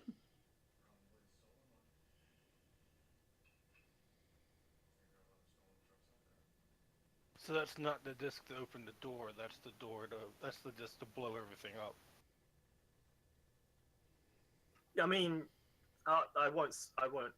Sounds like you- C4. I'll spell it out for okay. you. I got you. They This thing is probably what carved those 4-foot holes in the doors. It's shape charges. gotcha. Clearly, whoever came last didn't have the keys to this place either. Well, we can try that, or if you guys want to save that for something later, I can open this door, no problem. How heavy is this thing? The door at the end of the hole. The disc. It's hard to tell. It probably can't weigh more than 10 pounds. I'm not gonna try to activate it, but I would like to take it along with us. You study it, maybe figure out how to make something like that of your own. Keep on banging on it with my my stick like Yoda on R2D2. Yeah. Well, if you want, I mean, I can open this door without a problem. Go ahead, buddy. All right. Well, I'll look at Arthur and say, "Are you ready? We don't know what's going to be in there, but He'll sort of half-heartedly hold his shield up like he's defending himself. okay." And then I will pull out the chime of opening. Ah! Excellent. Excellent. I hope I just didn't kill us, guys, but I have it. So Alright, so you knock the chime of opening point in the direction of the door. and point it in the direction of the door. There is a... Like, the chime starts to vibrate in your hand, and then the door starts to rattle, and then the rattle and the harmonics, like, for lack of a better term, the chiming and the door, their frequency and intensity increases. And for a moment, you think that your chime might break before this door is open. But then there's a loud, almost like tearing sound as the pulsating rune on the door gets literally pulled in half. And the rune almost stretches like it's trying to keep this door shut before it kind of like snaps like taffy. And the door just like slams wide open into the walls on either side. Before you, you see a large, how to describe this actually? A large circular room. And I will actually use a map, but I'll cordon off certain sections of the map because it doesn't exist beyond that. So just, you know what, I'll use I'll use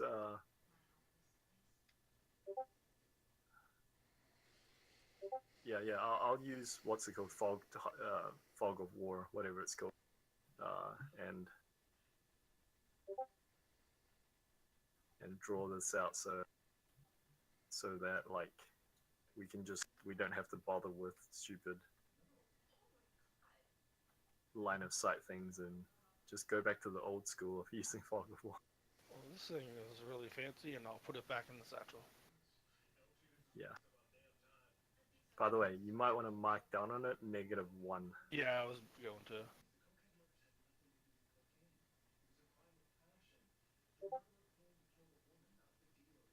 Actually, you know what? We'll use the whole fucking map. Fuck it. Why not? Why not? Just ignore the corridor at the far end of the room because that doesn't exist. I can't see anything. Yeah, I'm about to chuck you to it. Give me a minute. Let me make sure I can copy and paste your tokens first.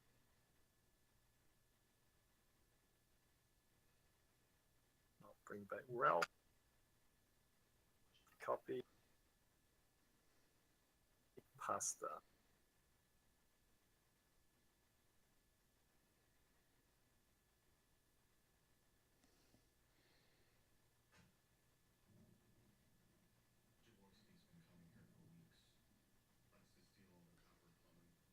Oh, that's wrong page. You guys aren't supposed to see that.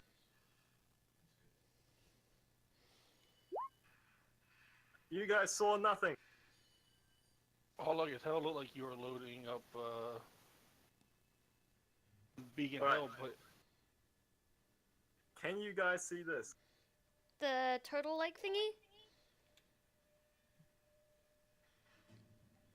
Yeah, I guess it is a turtle-like thing. I can see it. I didn't even fucking see that until you got... Yeah, I guess it is a turtle-like thing. Huh. Go figure. Sorry, that's the first thing I thought of when I saw it. Because I was zoomed all the way out. It's a turtle with, the Warhammer-ish thingy? A steampunked Warhammer in its head?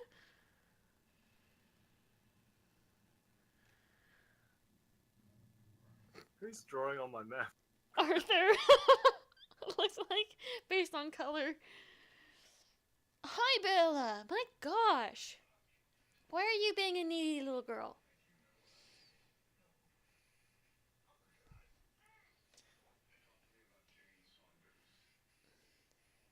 All right, so the facility that you enter looks, and the doors are right in front of you, by the way. So basically, they were here, but they are no longer there, obviously. So you see further down into the hallway a large circular room. At the center of this room is a an object that you don't recognize, and by which I mean your brain is failing to parse whatever the fuck this thing is that you're looking at. Like your brain is just like gone. You guys you guys ever seen like when you like in games with bad ragdoll, like in Skyrim, whatever, and you shoot someone in like the face with an arrow, and then suddenly they turn into like the Slender Man, and they go flipping through the sky, and like they've got arms and legs and necks and bodies going twisting all directions and stuff. Yes, I know what you're talking about. Yep. It's like that, but instead of it being like a Slender Man, this thing is like a collection of sharp metal glass. You can see like there's probably like amethyst gems in there somewhere, but it's just a collection of chaotic looking spikes and curls and shards and splinters, and this thing is just floating about 2 feet off the ground, sitting in the center of this room, and it's almost turning inside and out constantly. New shards are forming and then folding back into the center and then coming back out with different material. Almost too quick for the eye to follow. It just looks like a chaotic ball of reality static, for the lack of a better term. And I'll draw where this object is. And in fact, it's probably apt to draw the object a little bit something like this. Except not that white, obviously. This is like a prismatic ball of rotating color. Not just color, but also material and object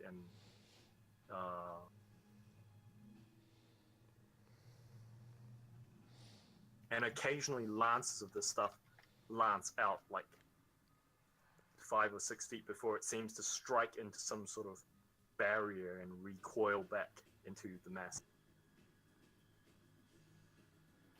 There is a dull pulsation throughout the room that kind of makes your teeth ache and the hairs in your nostrils stand straight.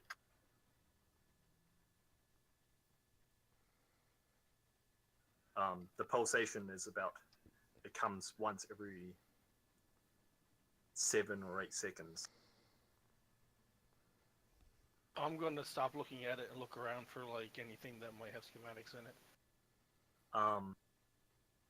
And I should mention another thing. Every single time this pulsation comes through, the entire dim lights in these alcoves, so I'll just draw them. I don't know if you can see the little yellow circle. You saw similar things back at that the entrance place, but there are dim lights in these 5 alcoves. Whenever that pulsation comes, the lights fade out completely and then come back slowly. In the expansion from the middle seems to go out to where those lights are, and then No. It never passes these 4 pillars. Oh, okay.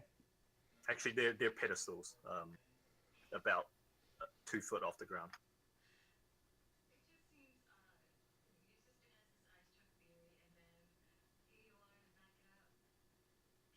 Oh yes, right. There's the obligatory on the far end of the wall here, Thalia. You can see it. Yeah. There's the obligatory, do not approach containment field. only interact with contents through servitor intermediary. Again, it's that term. So she'll actually, since she can read this, are we stuck between? Is that a box that we're in? No. You guys can freely enter this room and move about as you wish. The door is gone, obviously, since he used this chime of opening. Yeah, I'm gonna get in and start just looking for anything schematics might be in, like a shelving or like a desk. This room specifically is completely barren. Oh, fuck, man! But I swear I'm the worst GM, by the way. I should mention one thing, okay? When the door opened, fuck, I'm a terrible GM. I'm fucking terrible. When the door opened, a skeletal dead body fell through the opening, face first, and landed on the ground. Do you like that, A Bella? hand crossbow, long ruined and like decayed and collapsed in on itself, hits the ground and basically just disintegrates from his hand. And basically you can see on there's like leather armor and all sorts of other attire just long rotted and decayed. This corpse has been here for a while. And yes, and then you see the rest of that shit in the middle of the room. What are these yellow pillars? So the yellow pillars are similar to the little alcoves when you first entered this building, in that there's a dim light that fades every 8 seconds or so when this pulsation goes through the room.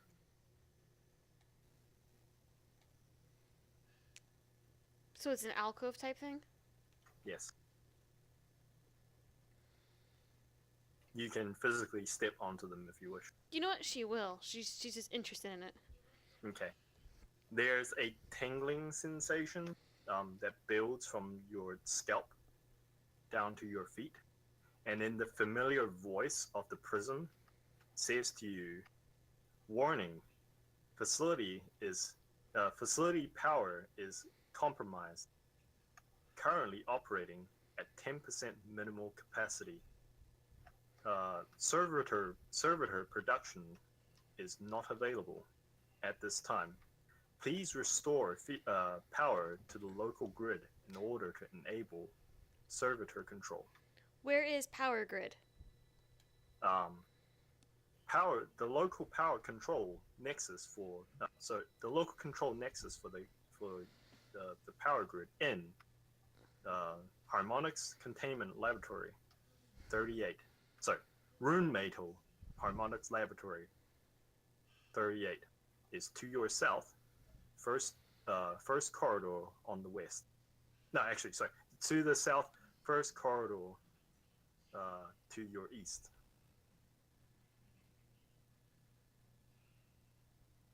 It should be located directly south of the Harmonic containment chamber. Then I'm gonna ask it where the schematics are. Where are schematics?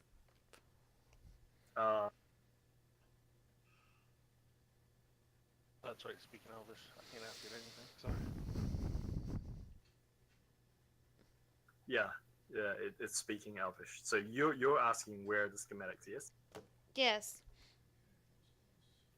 It says the schematics.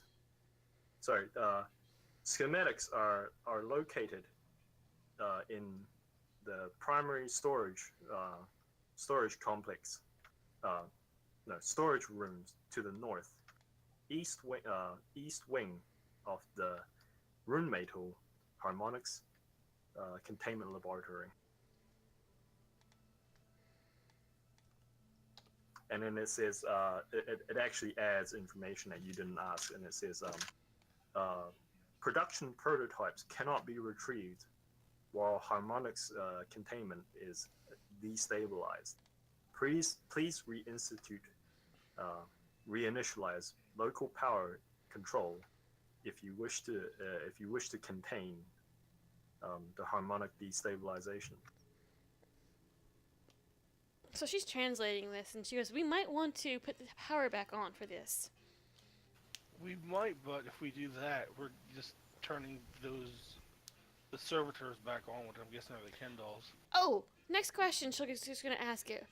Where can we apply to be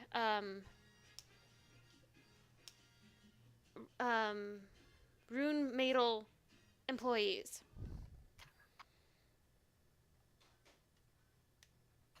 Thalia, you can mark down your sheet inspiration. I was just thinking we don't want those things to come back because we're not employees. She's like, you know I what? already have max inspiration. All right, so you're right. So you guys should start using your inspirations then. The Rune Metal Harmonics Containment Laboratory Administration is Western Annex on the north end of the laboratory.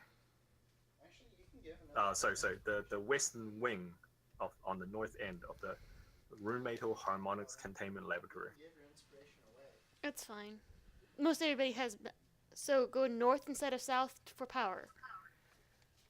For power, go south. For Admin, go north. archives and administration, go north.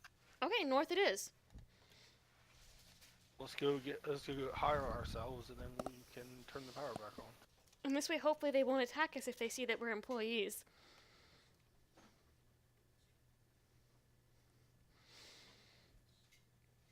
That's why I figured everybody else got attacked is because they weren't employees. You're right. I believe you're correct. All right, so you guys head north, correct? Yes. All right, so which corridor are you going down? The west corridor or the east corridor? It just You said arrive north. at this little intersection.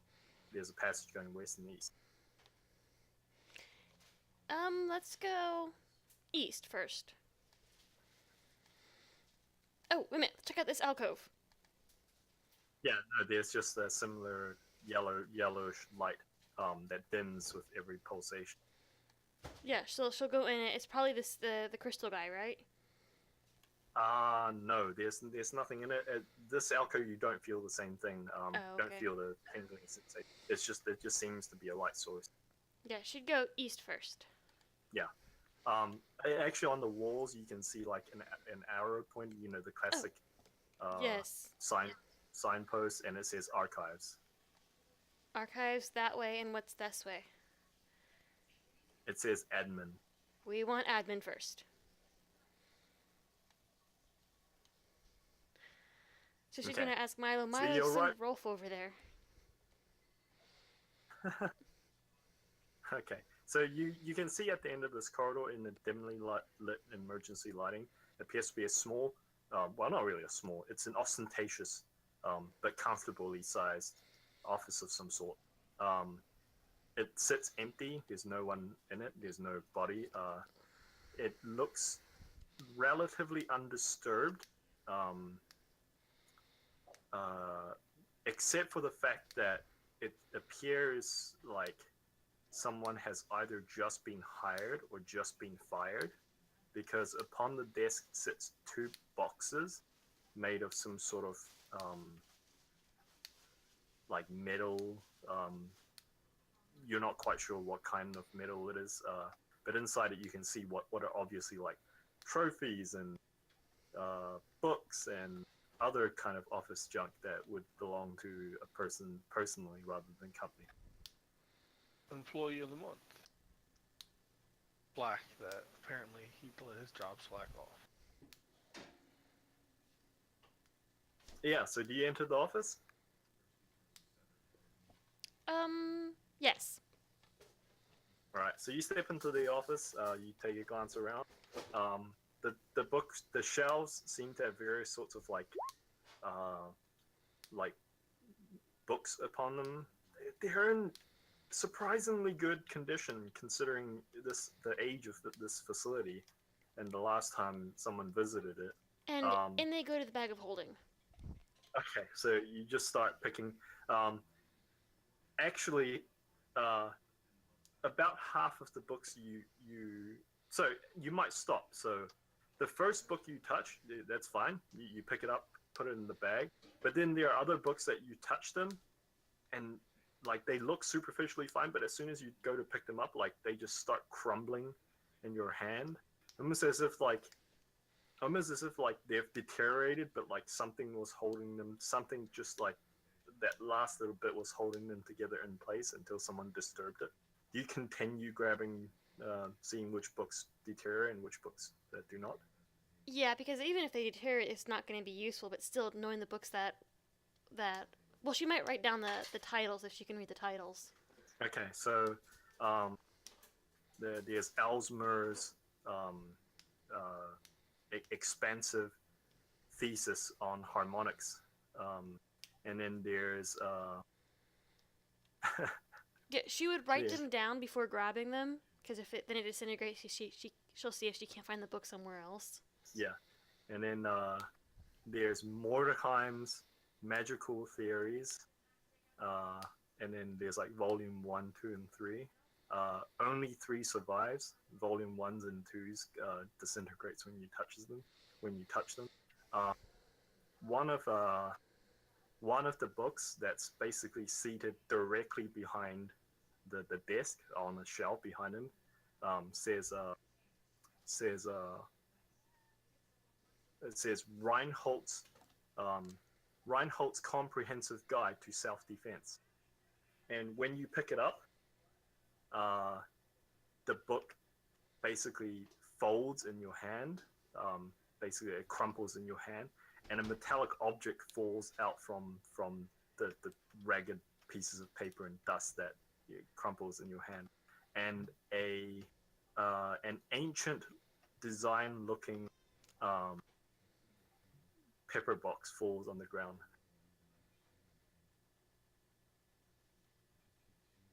As well as a handful of ammunition. She hands the ammunition to Obi. No, to Arthur, since Arthur's right there, and she'll look inside the box. So the inside of the box is on the table. Is like Rum said, like there's like an employee of the month certificate, and then there's other various types of certificates, and then there's a manila envelope that's partially open. Inside it is a piece of it's not you guys have never seen plastic before, so you don't know what the fuck this is. It's some strange material that has the consistency of glass or metal, but it's clearly not glass or metal. And when you pull it out, it is a letter of basically informing the, like it's super impersonal. It's like there's like a date on it that predates spec. You're not quite sure because you know that at some point in the past 500 or 600 years they changed dating systems, but it dates at least that far ago, so like 300 or 400 years ago.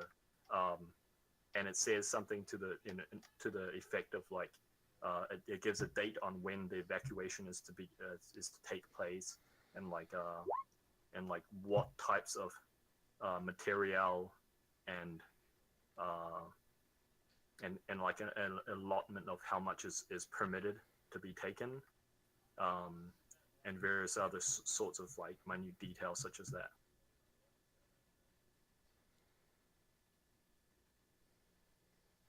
Yeah. And then it's addressed at the bottom to like almost like a list of people that this flimsy this sheet is directed towards, and one of which is it just says facility director to the Rune Metal Harmonics Laboratory.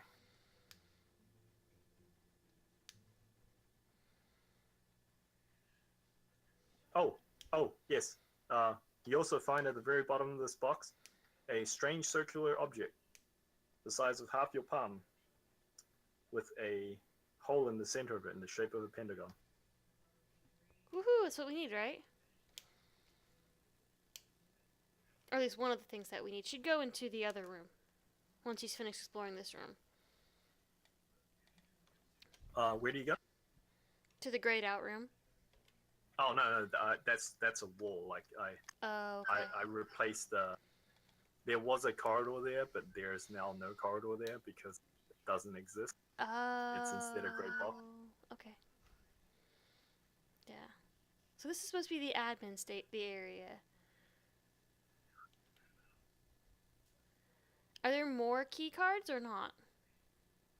There appears to be just the one. And it has a name on the key card, by the way. It says Administrator Delcan. Ooh. I'll spell it. Oh, it doesn't matter. She just needs to know how to make new applications. You don't see any device capable in here of creating such a disk such as this. Well, if this room panned out to be nothing, then she'd probably head over to the archive area. Indeed. And that's when I'm gonna start looking through everything. Alright. So you guys travel all the way east to the archive area. As you approach the first door on your right, Thalia, it simply clicks open. Woohoo! And it's like barred doors. Through it you can see what appears to be cabinets lining the walls, some of which are open and obviously empty, and there are again a couple of boxes on the ground. It looks like there's files and folders and smaller boxes placed into them, but they seem to have been left here for whatever reason. And she goes. Yeah, so roll me an investigation check if you guys are looking for a folder or a box specifically emblazoned with the symbol that you were looking for. I'm going to use... Well, never mind. Okay, so yeah. You walk into this room. You consider to yourself, if I were the most important, object, schematic in this room, where would I be? And then you see like unlike the other cabinets and stuff, you see basically a wall safe placed into the wall in the central room, which clicks open as you approach it with the disc in hand. And upon the safe is simply a circle, a circular indentation with an embossed pentagon in the center of which that sticks out. And you place your seal, your access seal, into this indentation, and then you try and turn it left, and you try and turn it right, and then when you turn it right, it clicks, and this safe clicks and then slides down, so that like it reveals this cavity within, and inside it is a box lined with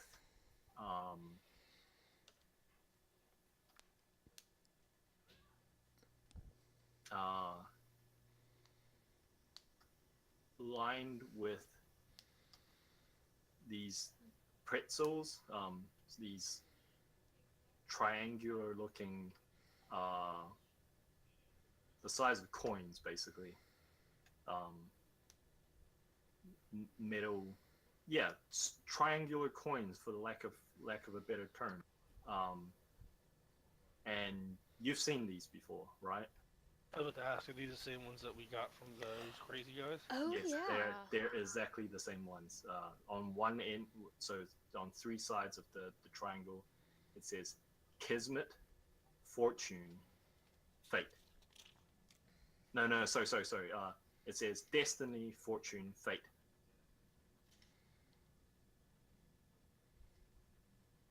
And then in the center of this safe, for the lack of a better term, is a kind of like a manila satchel embossed with the symbol that Obi showed you. This box contains about 60 of them. Actually, it contains exactly 60 of them. Do you want 60 more to add to your collection, Arthur? Sure. And I would, well, I guess Thalia's in there, but at the moment, if I were to glance over and saw the statue, I'd be like a kid at Christmas. Gimme, gimme, gimme. Please, please gimme, gimme, gimme.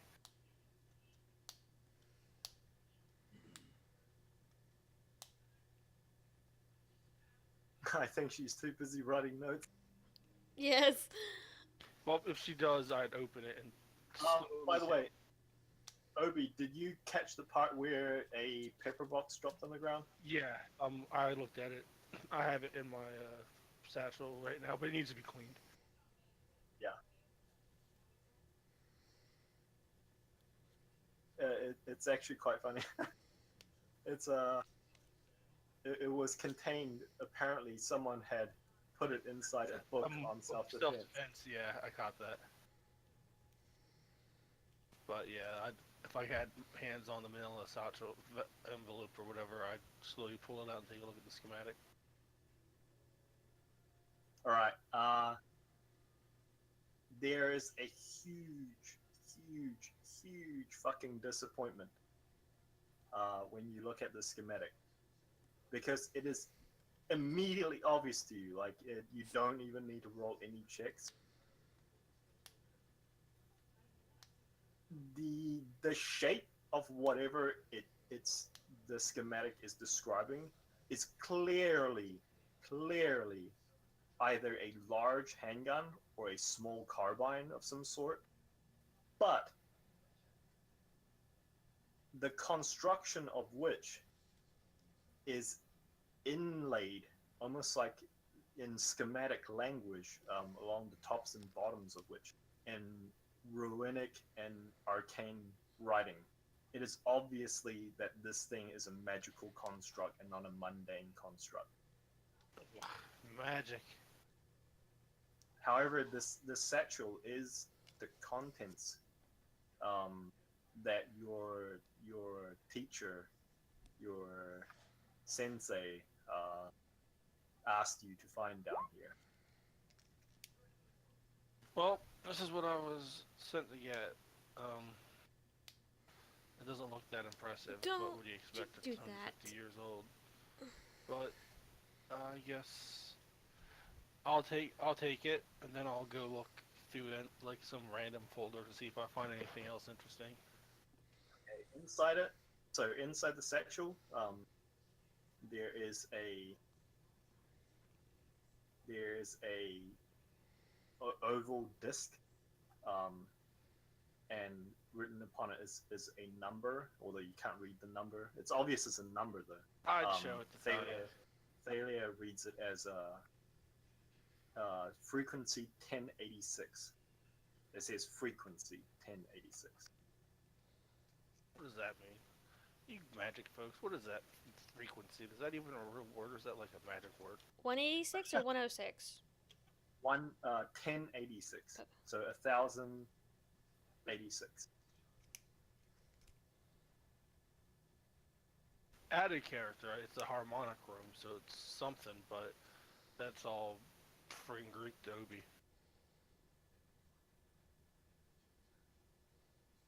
God, Kay.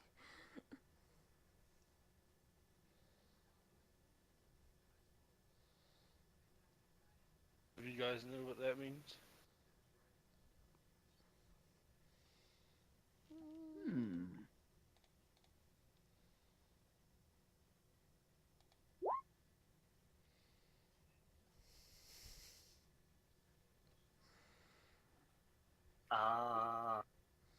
She's a bard. She deals with music, so she might have an idea of frequency. Well, you know that's especially if the lab is called the Harmonics Containment Laboratory.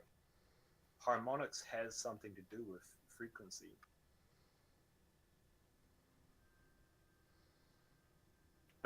yeah, and certain like you like Milo probably wouldn't, but you as a bard would probably describe the nature of your magic as musical. You would almost call it like frequencies and pitches and other types of musical terms. I'm not familiar with.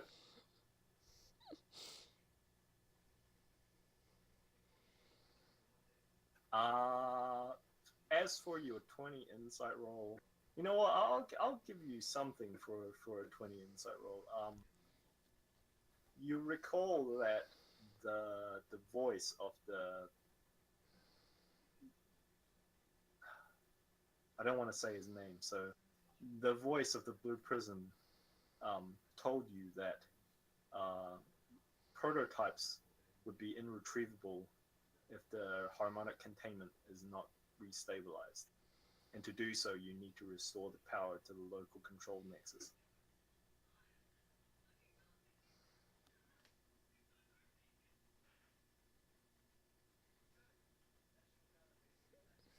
Okay. Well, I think that we've exhausted the search of these 3 rooms. Yeah, you search through all the other boxes, and there's just various forms of like schematics on otherwise mundane objects.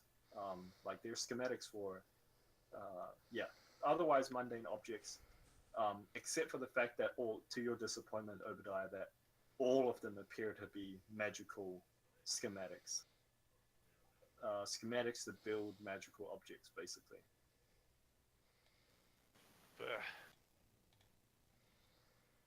But yeah, I'll take as many as I can and throw them in my bag. Okay. Maybe she can make something out. I don't know. You can write down in your labs Harmonic's Containment Laboratory Archive notes.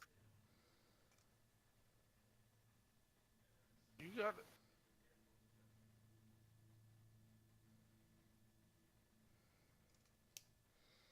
All right, so where do you guys go next? Thalia's going to talk to the AI again. Yeah, so you step on the pedestal again. There's that tingle from scalp to feet, and then it repeats the exact same message that servitor control is not available unless power is restored to the local control nexus. Yeah. So with Delcon's card on her, she'll ask if it's possible to manually create new employee applications.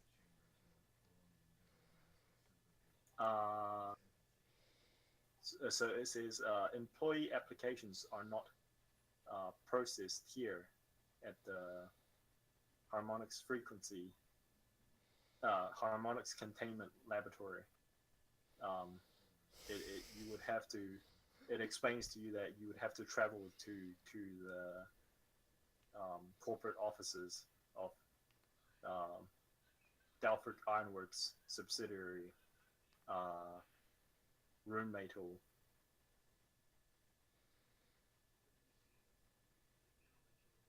Yeah, Runemetal admin administration building, and it lists an address that you have no idea where the hell that is. Like it's just you lack.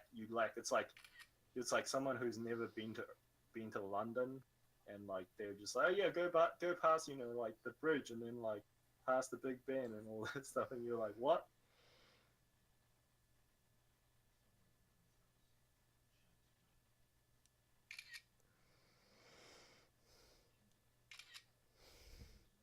But basically, you gather that whatever credentials you need, it's not if you wanted to have it instated, I think is the term. It wouldn't be done here.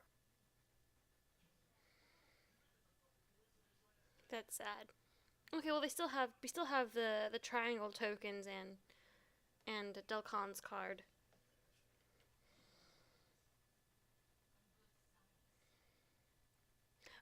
Do those metal coin thingies do they have a circle in the middle of them, like to string a string or something? Yes. So she would actually grab one and make it a necklace with it clearly visible. Okay.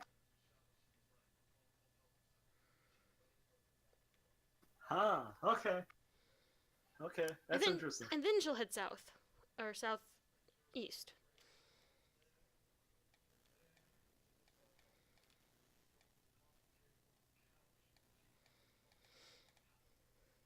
All right.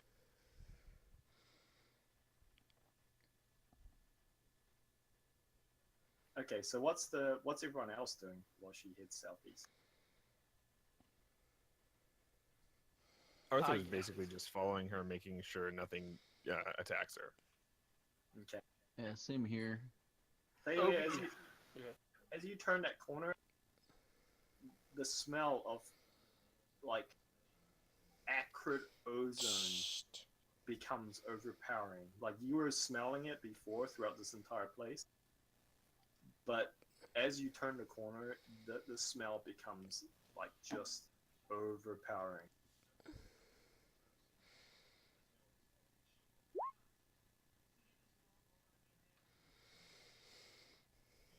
No, that's where we'll head to. Or although she'll probably let the owl go first.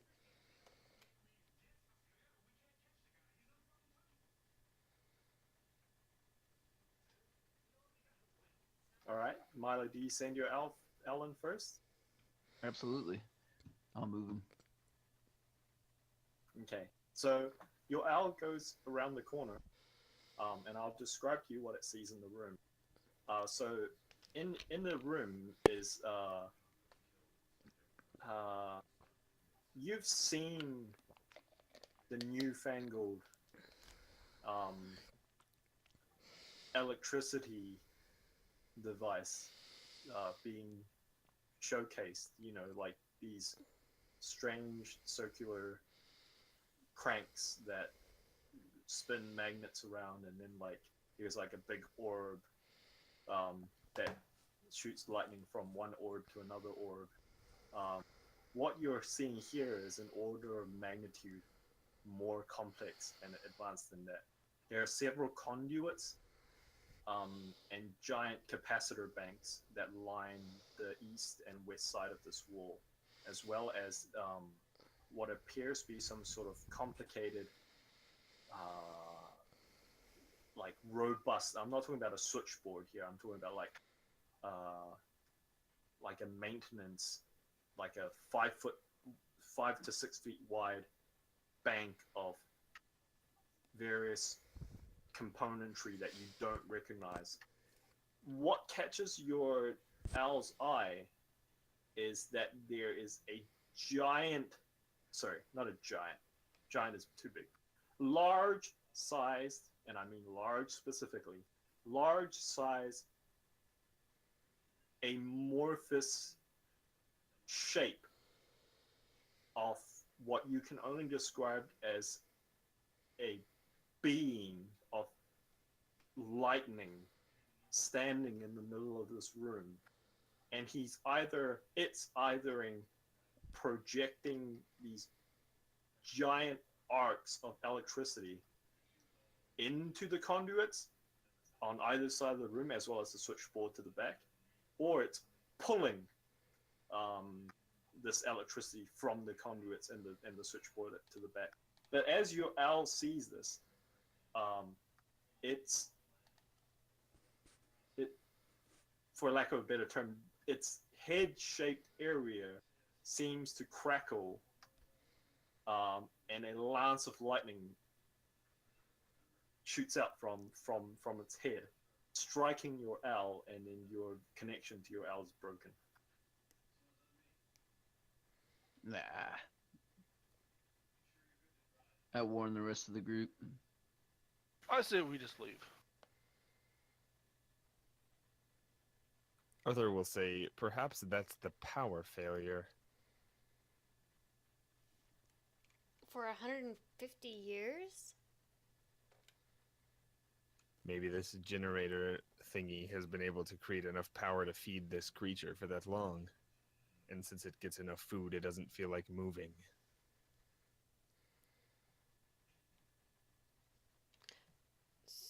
Milo, you got a good description of it, right?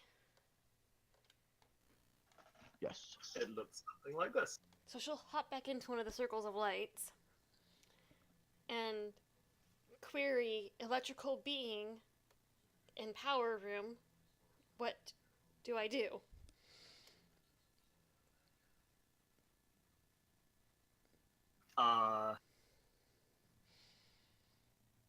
It informs you that actually roll me a 1d100.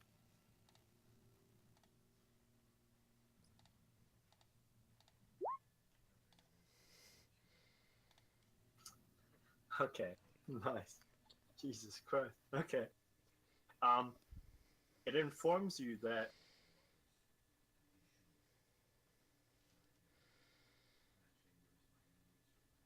actually wouldn't know. She'll describe said being if it's a um if the voice is an archivist type thing, then it might know what the being is and what it's doing there, or if said being belongs there.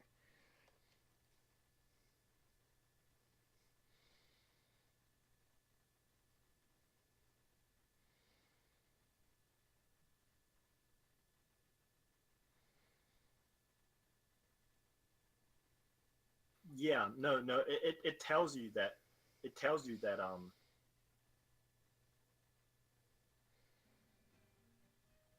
yeah, it tells you that the lightning elemental um, is powering the containment field for the rune-metal harmonics laboratory. So it's And supposed to be there. In order to restabilize local control, um, the elemental has to be pacified and reattached to the control matrix. And it shows you a very basic outline, a diagram of the control matrix. And Milo, since you're in the room with her, it kind of resembles superficially to the panel, the 5-foot panel in the center of the room on the back wall. We have to get him there. Or make him pacified. You have to. It informs you that the elemental has broken. No, sorry. The control matrix has deteriorated through lack of maintenance. Repairs would have to be made. No, sorry. The elemental would have to be pacified, and then repairs would have to be made to the control matrix. And have it reinstituted within the controlling mechanisms. So she'd query on how to pacify a lightning elemental. It reboots. Oh. Son of a bitch. You still have your comprehend languages up, right? Yeah, I'm not sure if it'll work with elementals, but I'm not willing to also be fried, but I can try. Maybe we could speak from around the corner. I'm just gonna suggest that this is going into a bear's cave. Well, she and has. We're going to poke the bear. Yes. She's gonna ask Arthur to be like really close to her, so in case she needs healed, she can get healed. I mean, unless we know we can make the repairs, I do not think we should approach this creature. I think we should avoid it. Well, we need to pacify it one way or another to get power back. It did say we need to make repairs in its whatever thingy. That's true. I'm just going to throw it out there. I got what I came for. He has got what he came for. I mean, I don't care about turning power on to a building we're going to leave. Well, think about it this way. All those enemies that are down there, if we restore the building, it can create golems, or whatever they were, to help defend / kill said beings.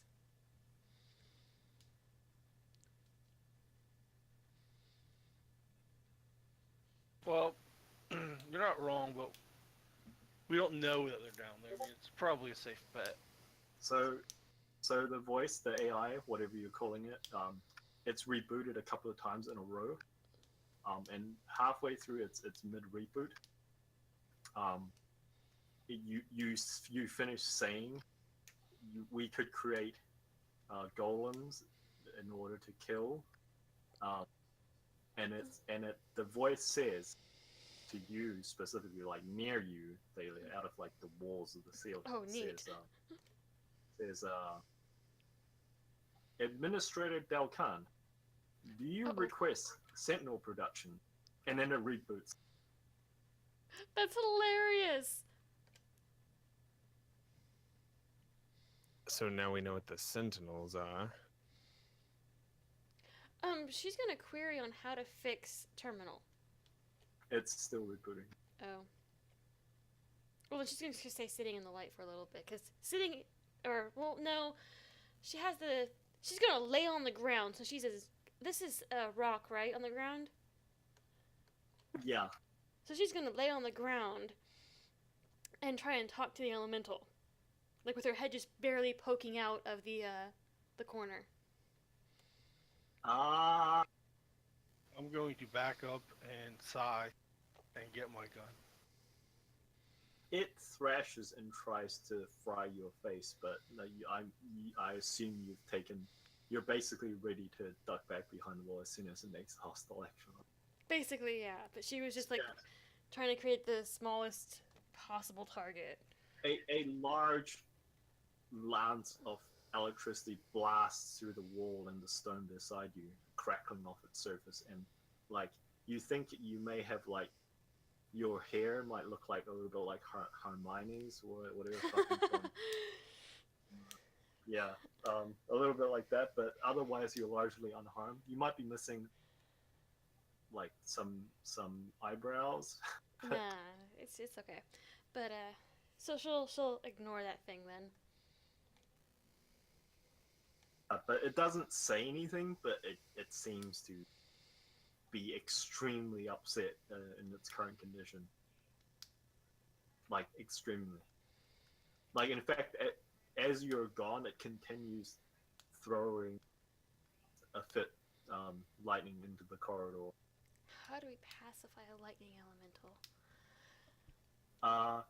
You stand back on the dais, yeah. The dais, the system reboots, finishes rebooting momentarily, and I say momentarily. He doesn't because have it any goes water into another spells. Reboot. But as it finishes reboot, it says something about recovery, like in half word. It says recovery, and then it says Sentinel production initiated, and then directly in front of you, in this space, a pair of legs start to form. So it goes from the floor, like it comes out of the floor, just the bottom of a foot. It goes up to an ankle, and then it goes up to like a knee, and then it goes up to like the thighs, and then like the system like reboots.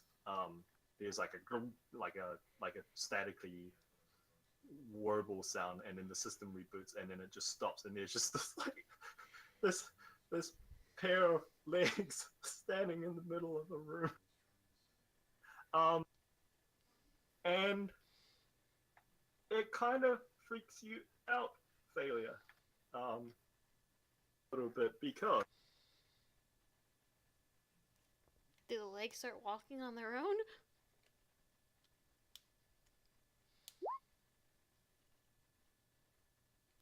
That's awesome!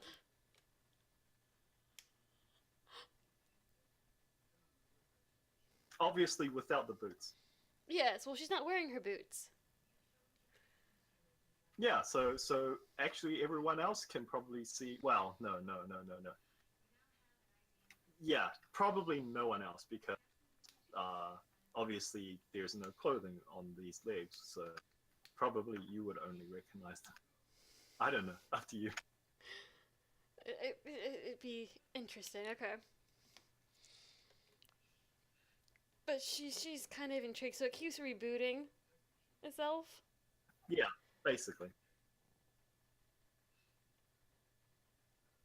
That's interesting.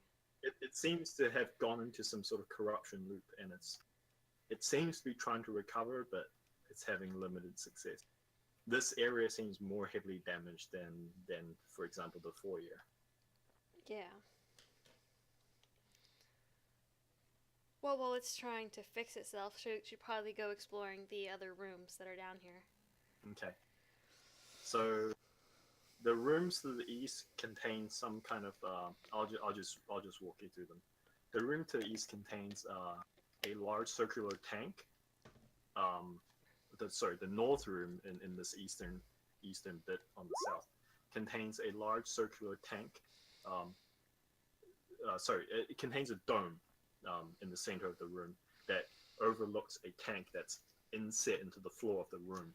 Within it, looking up at you with some malevolence in its gaze. Like you can just tell, like its gaze is malevolent. Is what appears to be a water elemental. And there are various almost needle-looking like pipes, looking like they're siphoning the very essence, the water from its body as it's constantly being regenerated by this essentially this being of elemental water. To the south side room on the tank wall, on this circular space, is a large, heavily, extremely shielded tank inset into the wall, through which the shielding you can see a narrow vertical slit of some kind of thick translucent metal. Like you've never seen a metal that's translucent before, but this is a translucent metal, inside of which you can kind of see through peering this gap at you, a furious looking fire elemental that's just like repetitively blasting fire at this gap, trying to blast through it and get at you guys. Along the top and bottom along the tops and the bottom sides of this tank, there are pipes and conduits that run into this tank, and you can hear through at least a couple of these pipes the sound of gurgling water and like rushing steam. That's kind of inhumane. Yeah, you get that vibe about you that this place, like, there might be some kind of like modern day ethics violation if these places existed in the modern era.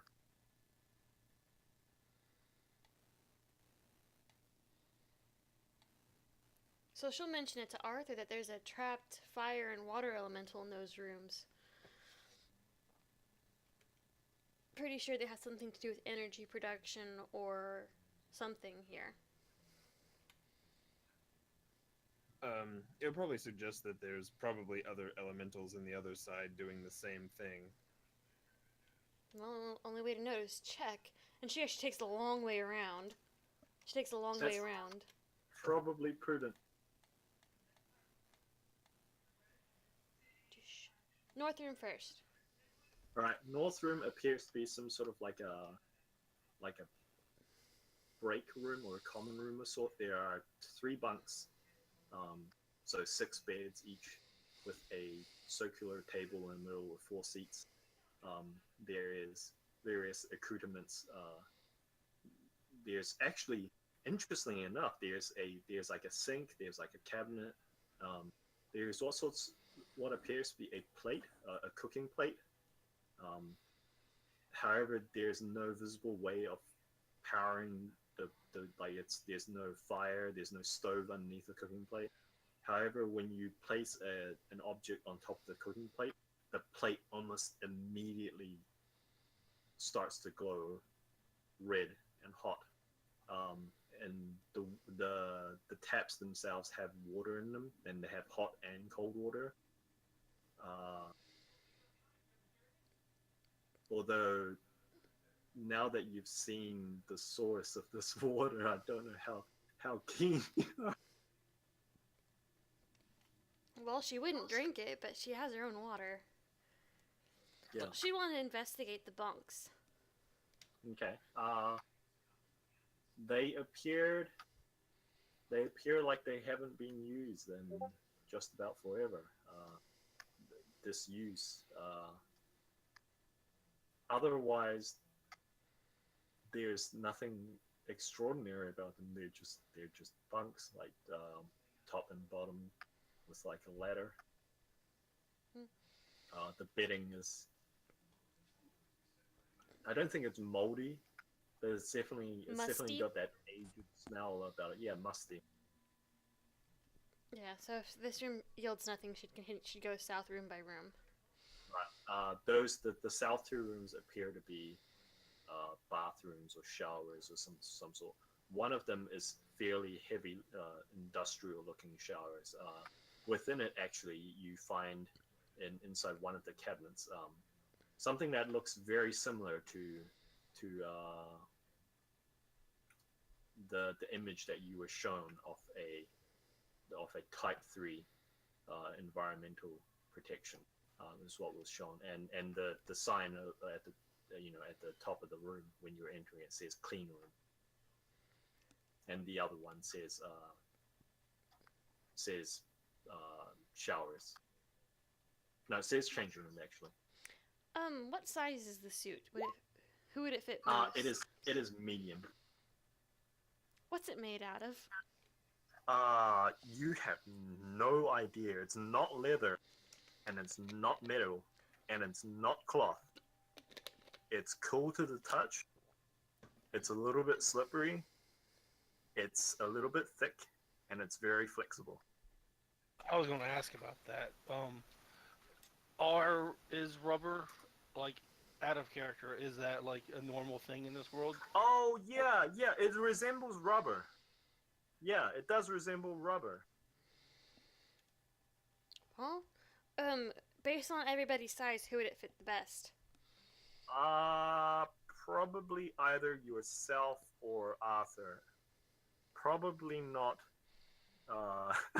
Obadiah or Milo. I'm sorry, Obadiah. Oh, hey man, he's a big fat guy. What you gonna do about it? Well, she'll put it on. You might want to Okay. insulate this guy here, and I'll bang on the very metal armor that Arthur's going to be conducting electricity in.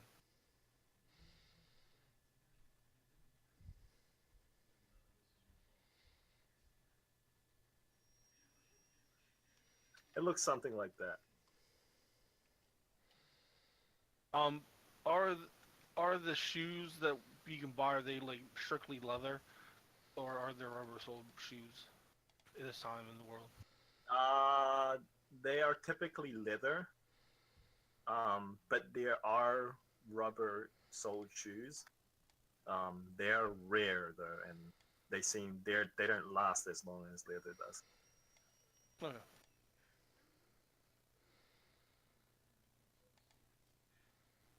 So she'll put it on, and she'll try once again to talk to the lightning elemental. All right. It's very cumbersome, and it's very claustrophobic, and you can hear the sound of your own voice rasping and breathing.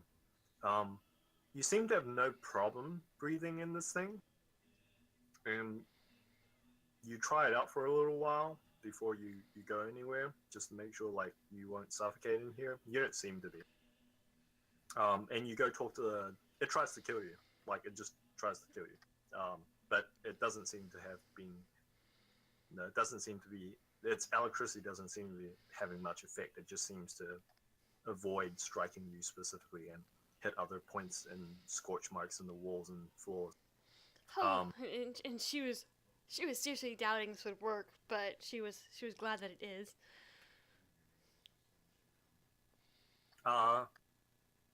It rages at you. Your comprehend languages doesn't comprehend spoken languages? Yes, does it does. Oh, it does. Oh, that's fantastic. So you don't know what language it's speaking, but it says to you in a very aesthetic language. It just says to you freedom in a demanding tone. And then it shouts freedom. him! Sorry, wrong movie. This is a different movie. She's wearing a skirt, sir, not a kilt.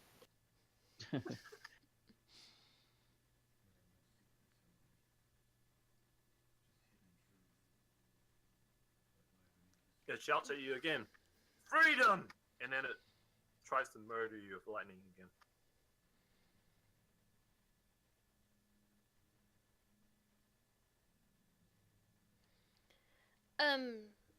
She can't speak it.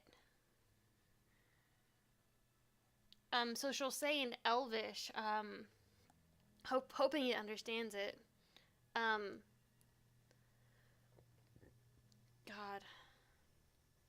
She'll say, power for 3 days, and then we'll free you.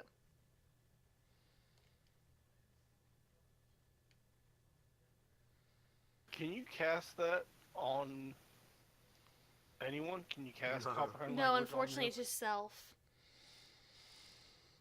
It doesn't seem to understand. It just continues trying to kill you through that suit. She'll continue to walk forward, see if it walks backwards or not. No, it doesn't.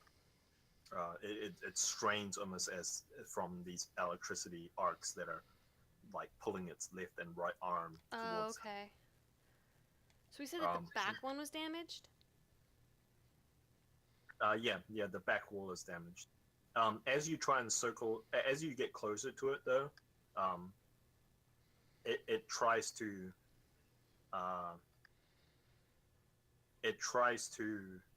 basically grapple you, try to like basically interpose its body directly into your.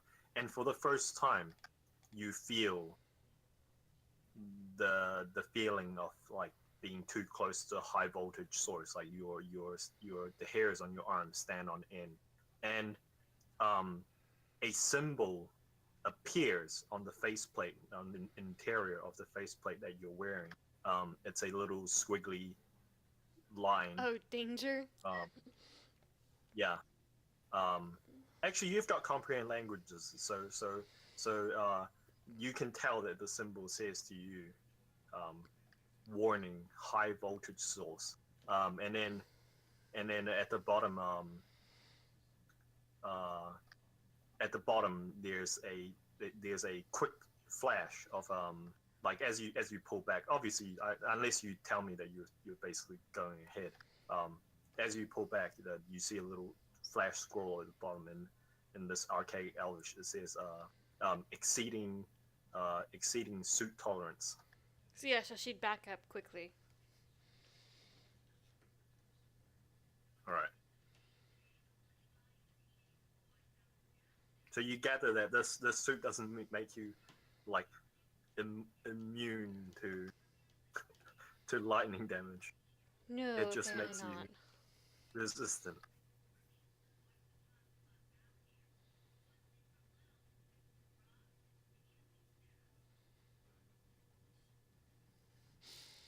So she'll report her findings to everybody else. There's no way we can get the power back on with that elemental like that. Milo, Yes. you're standing there, yes? Correct. Okay. You've noticed while all this is going on that these two lights have gone out.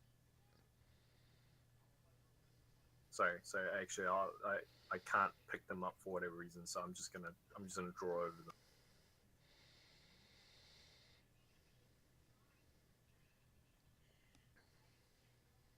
Yeah, these two lights have gone out. Actually, Are you on the GM layer? If we could find Milo a suit like that, maybe we could. You do yourself invisible, right, Milo? That's correct. We could distract it while you get behind it and maybe fix the thing. If there was going to be anyone to fix it, it'd probably be you. Huh. No, I can try. But we'd want you in one of those. Oh, the world's ended. and so you don't get shocked. We can maybe find you a suit like that. It's gonna be probably squeaky. He might hear you, but we could have Thalia in her suit standing in the doorway with it raging at her. Maybe you can sneak up behind it and fix the instruments. Get my There's a tools ready. there's a lot of lightning flying around that room, by the way. Like this thing isn't just like this thing isn't just standing still being siphoned. Like every 8 seconds or so, it lets off like a furious discharge of lightning in basically random directions, Okay, so trying to fry this place. you said that we found an oval-like stone that had the frequency of 1086. Yes, Is it a metal stone or what is it? it looks to be made out of metal. Yeah, it's like steel or something.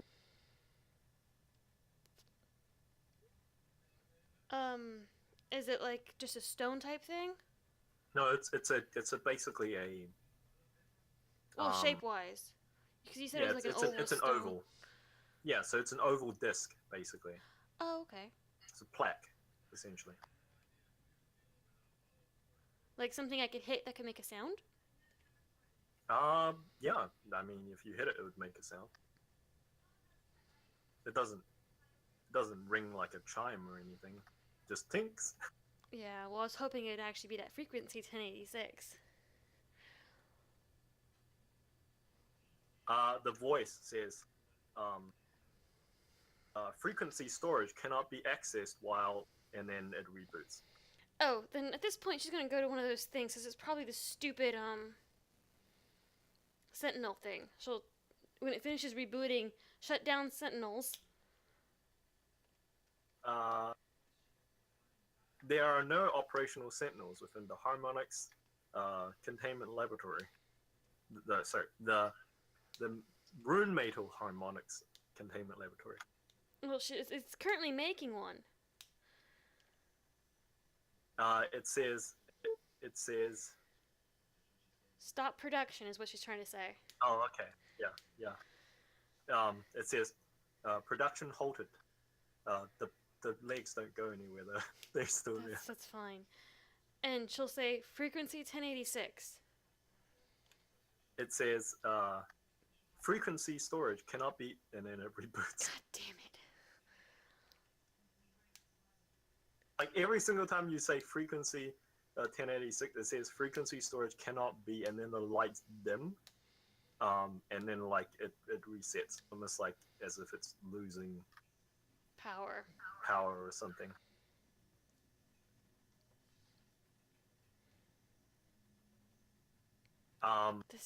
This is vexing.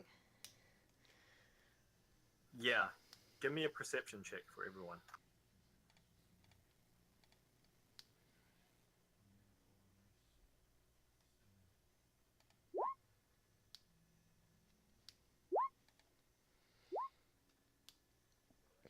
And Obadiah. Oh, Thalia, you see it as well.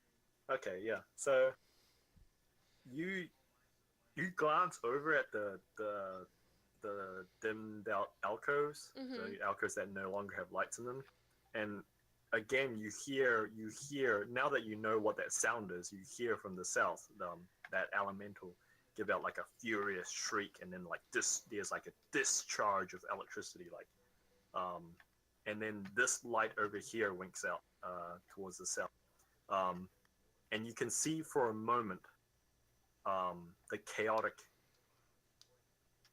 jumble mismatch of shit in the center grows ever so larger. Well, we got two options. We can go in there and somehow fight this thing and put it back to sleepy time so that we can fix the machinery. Or we can run. Now, I'm not personally a fan of going in and poking the electric bear, but we don't know what's waiting for us on the outside of this building. If we can control it, we can use it for our personal defense. She will mention, because I think her and Obi are the ones that saw that the mass is getting bigger in the middle of the room. Yeah, so we gotta do something. So she will query about that. What are you querying about? Um, God, the central mass thing. Okay. What is it and how It to reduce says- it? It says the harmonics containment chamber contains the resonance field for frequency storage and access. It is currently in a destabilized format and cannot be stabilized unless the power control matrix, power control nexus has been repaired and reinitialized. Basically, it's going to break out because that lightning thing's either damaging it or siphoning the power off. I bet you if you asked it, it's down below 10%. It's probably around 7% now. So we got to do something. We got to do something fast. I suggest we go because we have what we came for, and we don't know what's waiting for us out there. We might be able to get by it.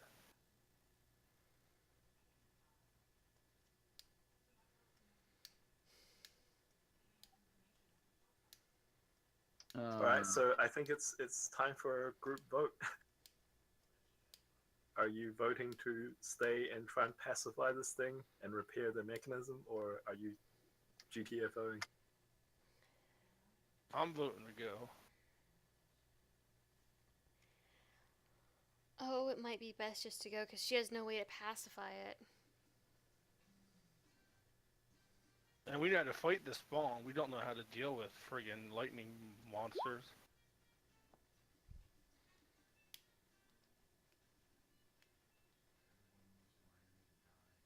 All right. Do you? I assume that's two votes for go. Do we have a third? Milo says GTFO. Arthur is just along for the ride. Okay, so very well. I'll say you guys decide. I think you guys are deciding GTFO. Yeah, she has no way to pacify the elemental. Do you leave the blast doors open? No. How do you close them? You said that are they partially open or partially closed? No. They have been. They are receded to the wall to the left and right, like fully into the wall. At that point, she'll query the computer if it can close or open that specific one. Would you? The computer asks you, Administrator Del Khan, if you would like the door to be closed, open or closed. Closed in 2 minutes. Very well. Closing. And then she'll in 2 minutes. Closing Runemetal Harmonics Containment Laboratory main seal in 2 minutes. Okay, let's Would get you out. like notifications at minute intervals? No, Understood. just this one blast door. Understood. Okay. So she says we got 2 minutes to get out of this area. Let's scarp her. Right, so once we get past that, I'm gonna look for anything waiting for us. okay, so are you taking the environmental suit with you? Yes. Are you wearing it, or are you just carrying it in your backpack or your bag of holding? Carrying it.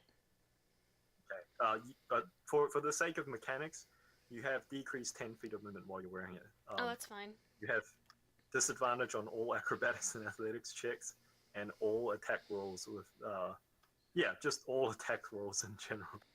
That's fine. But she just wants to get out of here, so. It has an 18 of 16. It has AC of 16 with +2 dex if you have dex for it.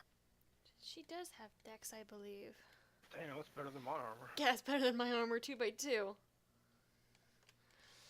But it looks atrocious, by the way. It looks fine. exactly like that thing. Like, if you wore that thing while walking around the streets, people would be like, what the fuck? Yeah, and you'll be slower than Milo, yeah. Um, I'll write you up a sheet for it, but it's actually a pretty good item. Yeah. And I think both you and Milo can tell that it's magical in nature. Yeah. Just outside the bulwark doors, I think they found one of those tags that said "place this way in front of user." Didn't we find one of those tags as well? No, you guys took that plate with you, Oh, okay. or at least Milo did. You turned it right He did. to remove it? You turned it clockwise to remove it. Yeah. So that I Right, can so- see with me. So the little L the little L indentation when you turned it, it slid across. The L stayed in place, and the little indentation slid across until it clicked into a 90-degree angle towards the right with a little. Now the indentation overlooks the letter S. Yeah. For safe. L for live. L for locked. Whatever. But anyway, we should probably apply it to this door. Which door? This bulwark door that we're closing. Someone Once can blast through it? Yeah, once we get close, it's just a tag, right? No, it's what Oh. they use to blow the holes through the doors. Oh, Yeah. then never mind. I thought it was like a barrier type thing. Nope. It's the exact opposite. Okay. Yeah, so after 2 minutes, the door is simply closed, and the voice says to you, "Rune Metal, Harmonic's containment laboratory, main seal, closed." Well, if we get outside, I'll pull out the map that I have and try to figure out how to get back to the surface from here. Yeah, you know exactly how to get back to the surface from here because you were provided maps to get from. Although, out of here is going through Master Fielding's access in Yeah. the Fountain Hall. Perhaps we can find another exit near that area, but I mean, let's go take a look at the main map, shall we? Perhaps you can locate another exit out there. I mean, I'm not going to hold your hand for you. Alright, so it's here. You guys are just a little bit to the west of there, underground, from what you can tell. Like maybe around here somewhere.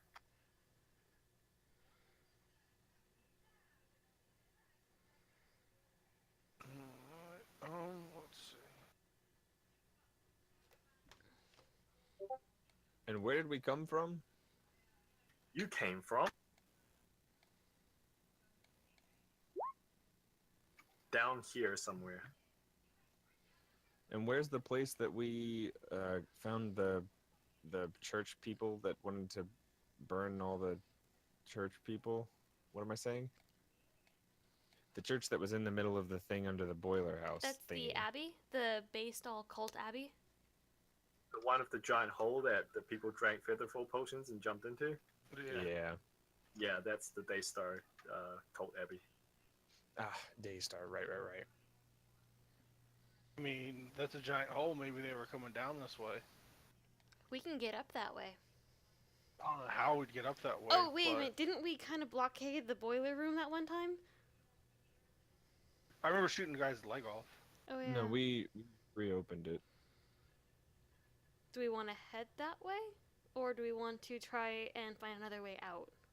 I think it'd be safer that way than it would be dealing with the Silvermongers, because apparently they're all spawn. And I'm in a bad mood anyways, because this was just a bust, because it's friggin' magic. And I wouldn't mind shooting a whole bunch of things.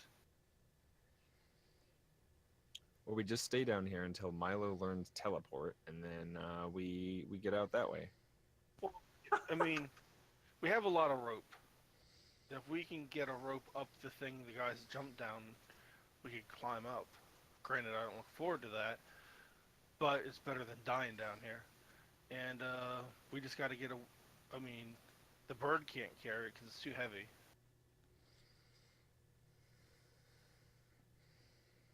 But if we got there, I mean, that would be half the issue is getting there. I think I have enough energy to send one last sending spell. We can tell him the Daystar Abbey. If we get one to Dolan, that would be fantastic. Because we can't trust those Silvermonger bastards. He may not know. Well, did we tell him where that was? We had to have told It was him one where of the it missions was. that we picked up from him. Yeah, you told him where it was when you handed Sans leg to him. No, we didn't get that mission from him. That was Arthur doing Arthur things. Yeah. But we did you bring guys, him back. You guys told him about it when you guys gave him custody of Sans leg, which he eventually turned over to a sanitarium and Oh, said that he yeah. was crazy. Okay, well, yeah, we can send a message to him telling him to go to the Abbey. That would be great. He responds with a message saying, I will send one of the new initiates there with adequate equipment to get all 4 of you out. I say, if she tells me that, I'll respond say, no, tell him to send, what's his name, Barker. He's a big, strong lad. He might be able to help us get out. Her message would have been like, Yeah. a hole in Daystar Cult Abbey, beware of cultists. I know what he's doing. I'm just, Obi's grumpy, and he's just had it. And he's not looking forward to climbing all the way up. So if he gets the strong guy, maybe he can help lift him up. He's sending Zyra. He's sending Zyra. No. Zyra. Never mind. But that'd probably be think the best way for us to she's- get there. She's just listening. That's all. Alright. So that's your plan, is to head towards the Daystar Cult Abbeys, the giant hole in the ground in the Forgotten Cathedral. I think so. And then Okay. fighting a bunch of cultists that might still be there. Who knows? If it's during the Well- daytime, they might not be there. We'll find out next time. We don't even know what time of day it is, do we? We've been down here for a while. I don't know. Honestly, let me know if you guys are liking the current like theme / feel / arc. If you don't find it enjoyable, that's perfectly fine. I can change things up to be a little bit more lively. The thing is it's obviously for us all to have fun. I like it. It's interesting. I'm having fun. Obi's disappointed, but he doesn't like magic to begin with. So, I think this session you guys learned a little bit about the pre-Helios world. You guys learned what servitors and sentinels are specifically. What else? You got I shouldn't say the name of it. You got the rune metal, whatever the hell is in that satchel, the schematics for it. And Harmonic Probably. lab notes. Yeah, probably has something to do with harmonics. You found, for whatever reason, 60 of those Kismet coins. Oh shit, I shouldn't have told you what they're called. Well, we already knew we were dealing with Kismet, Fate, Destiny, Fortune. Yeah, okay, and whatever. It's fine. I can tell you they're called Kismet coins. What else? Kismet coins, we interacted with it. We have the Del Con pass. Administrator access pass. Yeah.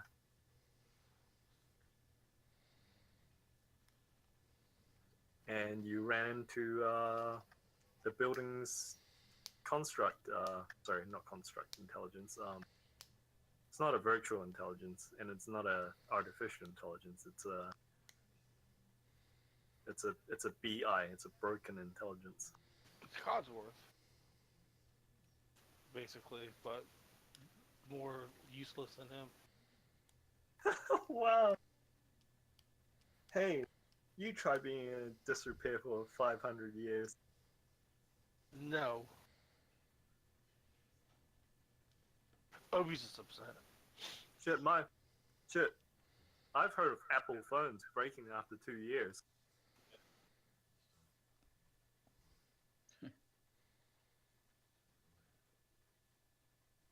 The fact that it still can even operate after 500 years should tell you what a testament of technology that it is.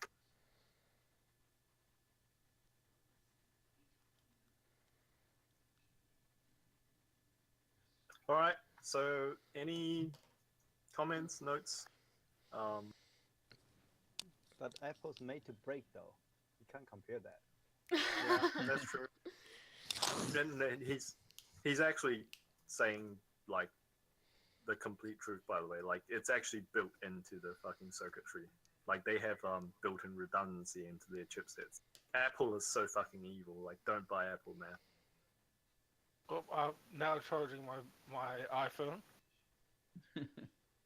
Yeah, I don't know if you know this or not, Ron, but like, what's his name? There was research institute a technology research institute that did a study, and they say for the first 1 year, I think it's like 1 point something years. It's whatever the stated warranty for Apple products are. It's like 1 year, right? Something like that. Yeah. So for the first 1 year, Apple products have a reliability rating of 22% higher than other brands like Hunwei and Asus and the other stuff. But after the warranty mark, like I think it's like the 1 year period or the 2 year period, their component failure rate increases over the others' products by 70 something percent. Like they fail 70% more often than the other brands. And then the thing is that like the other brands, like they all use off-the-shelf componentry, so they all use the same componentry from the same factories, and they have their internal schematics and stuff. It's available to be found online by third parties. So, like people who do repairs and like microchip repairs and stuff can actually physically replace the components in the phones.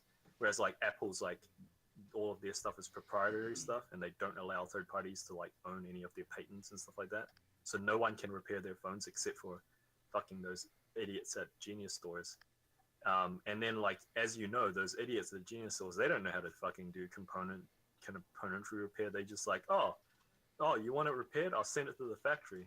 How much is that going to cost? Like, oh, $600. Wait, my phone's like 3 years old. It's only worth like $300. And you're saying it's going to take me $500 to repair? Yeah. Might as well get a new one. And get a new. And that's the entire fucking point. That's the entire point. They make your phone break. They literally make your phone break after 2 years, and then they force you to buy a new one because it's more expensive to repair it than it is to buy a new one. And then that one's going to break in 2 years. Which is why Apple's evil. Well, I'm going to bed because I'm on 2 hours of sleep and I actually feel like I'm falling asleep, so that's amazing. I'll holler at you guys later. Thanks for the game. I'm happy we didn't get electrified. Yeah.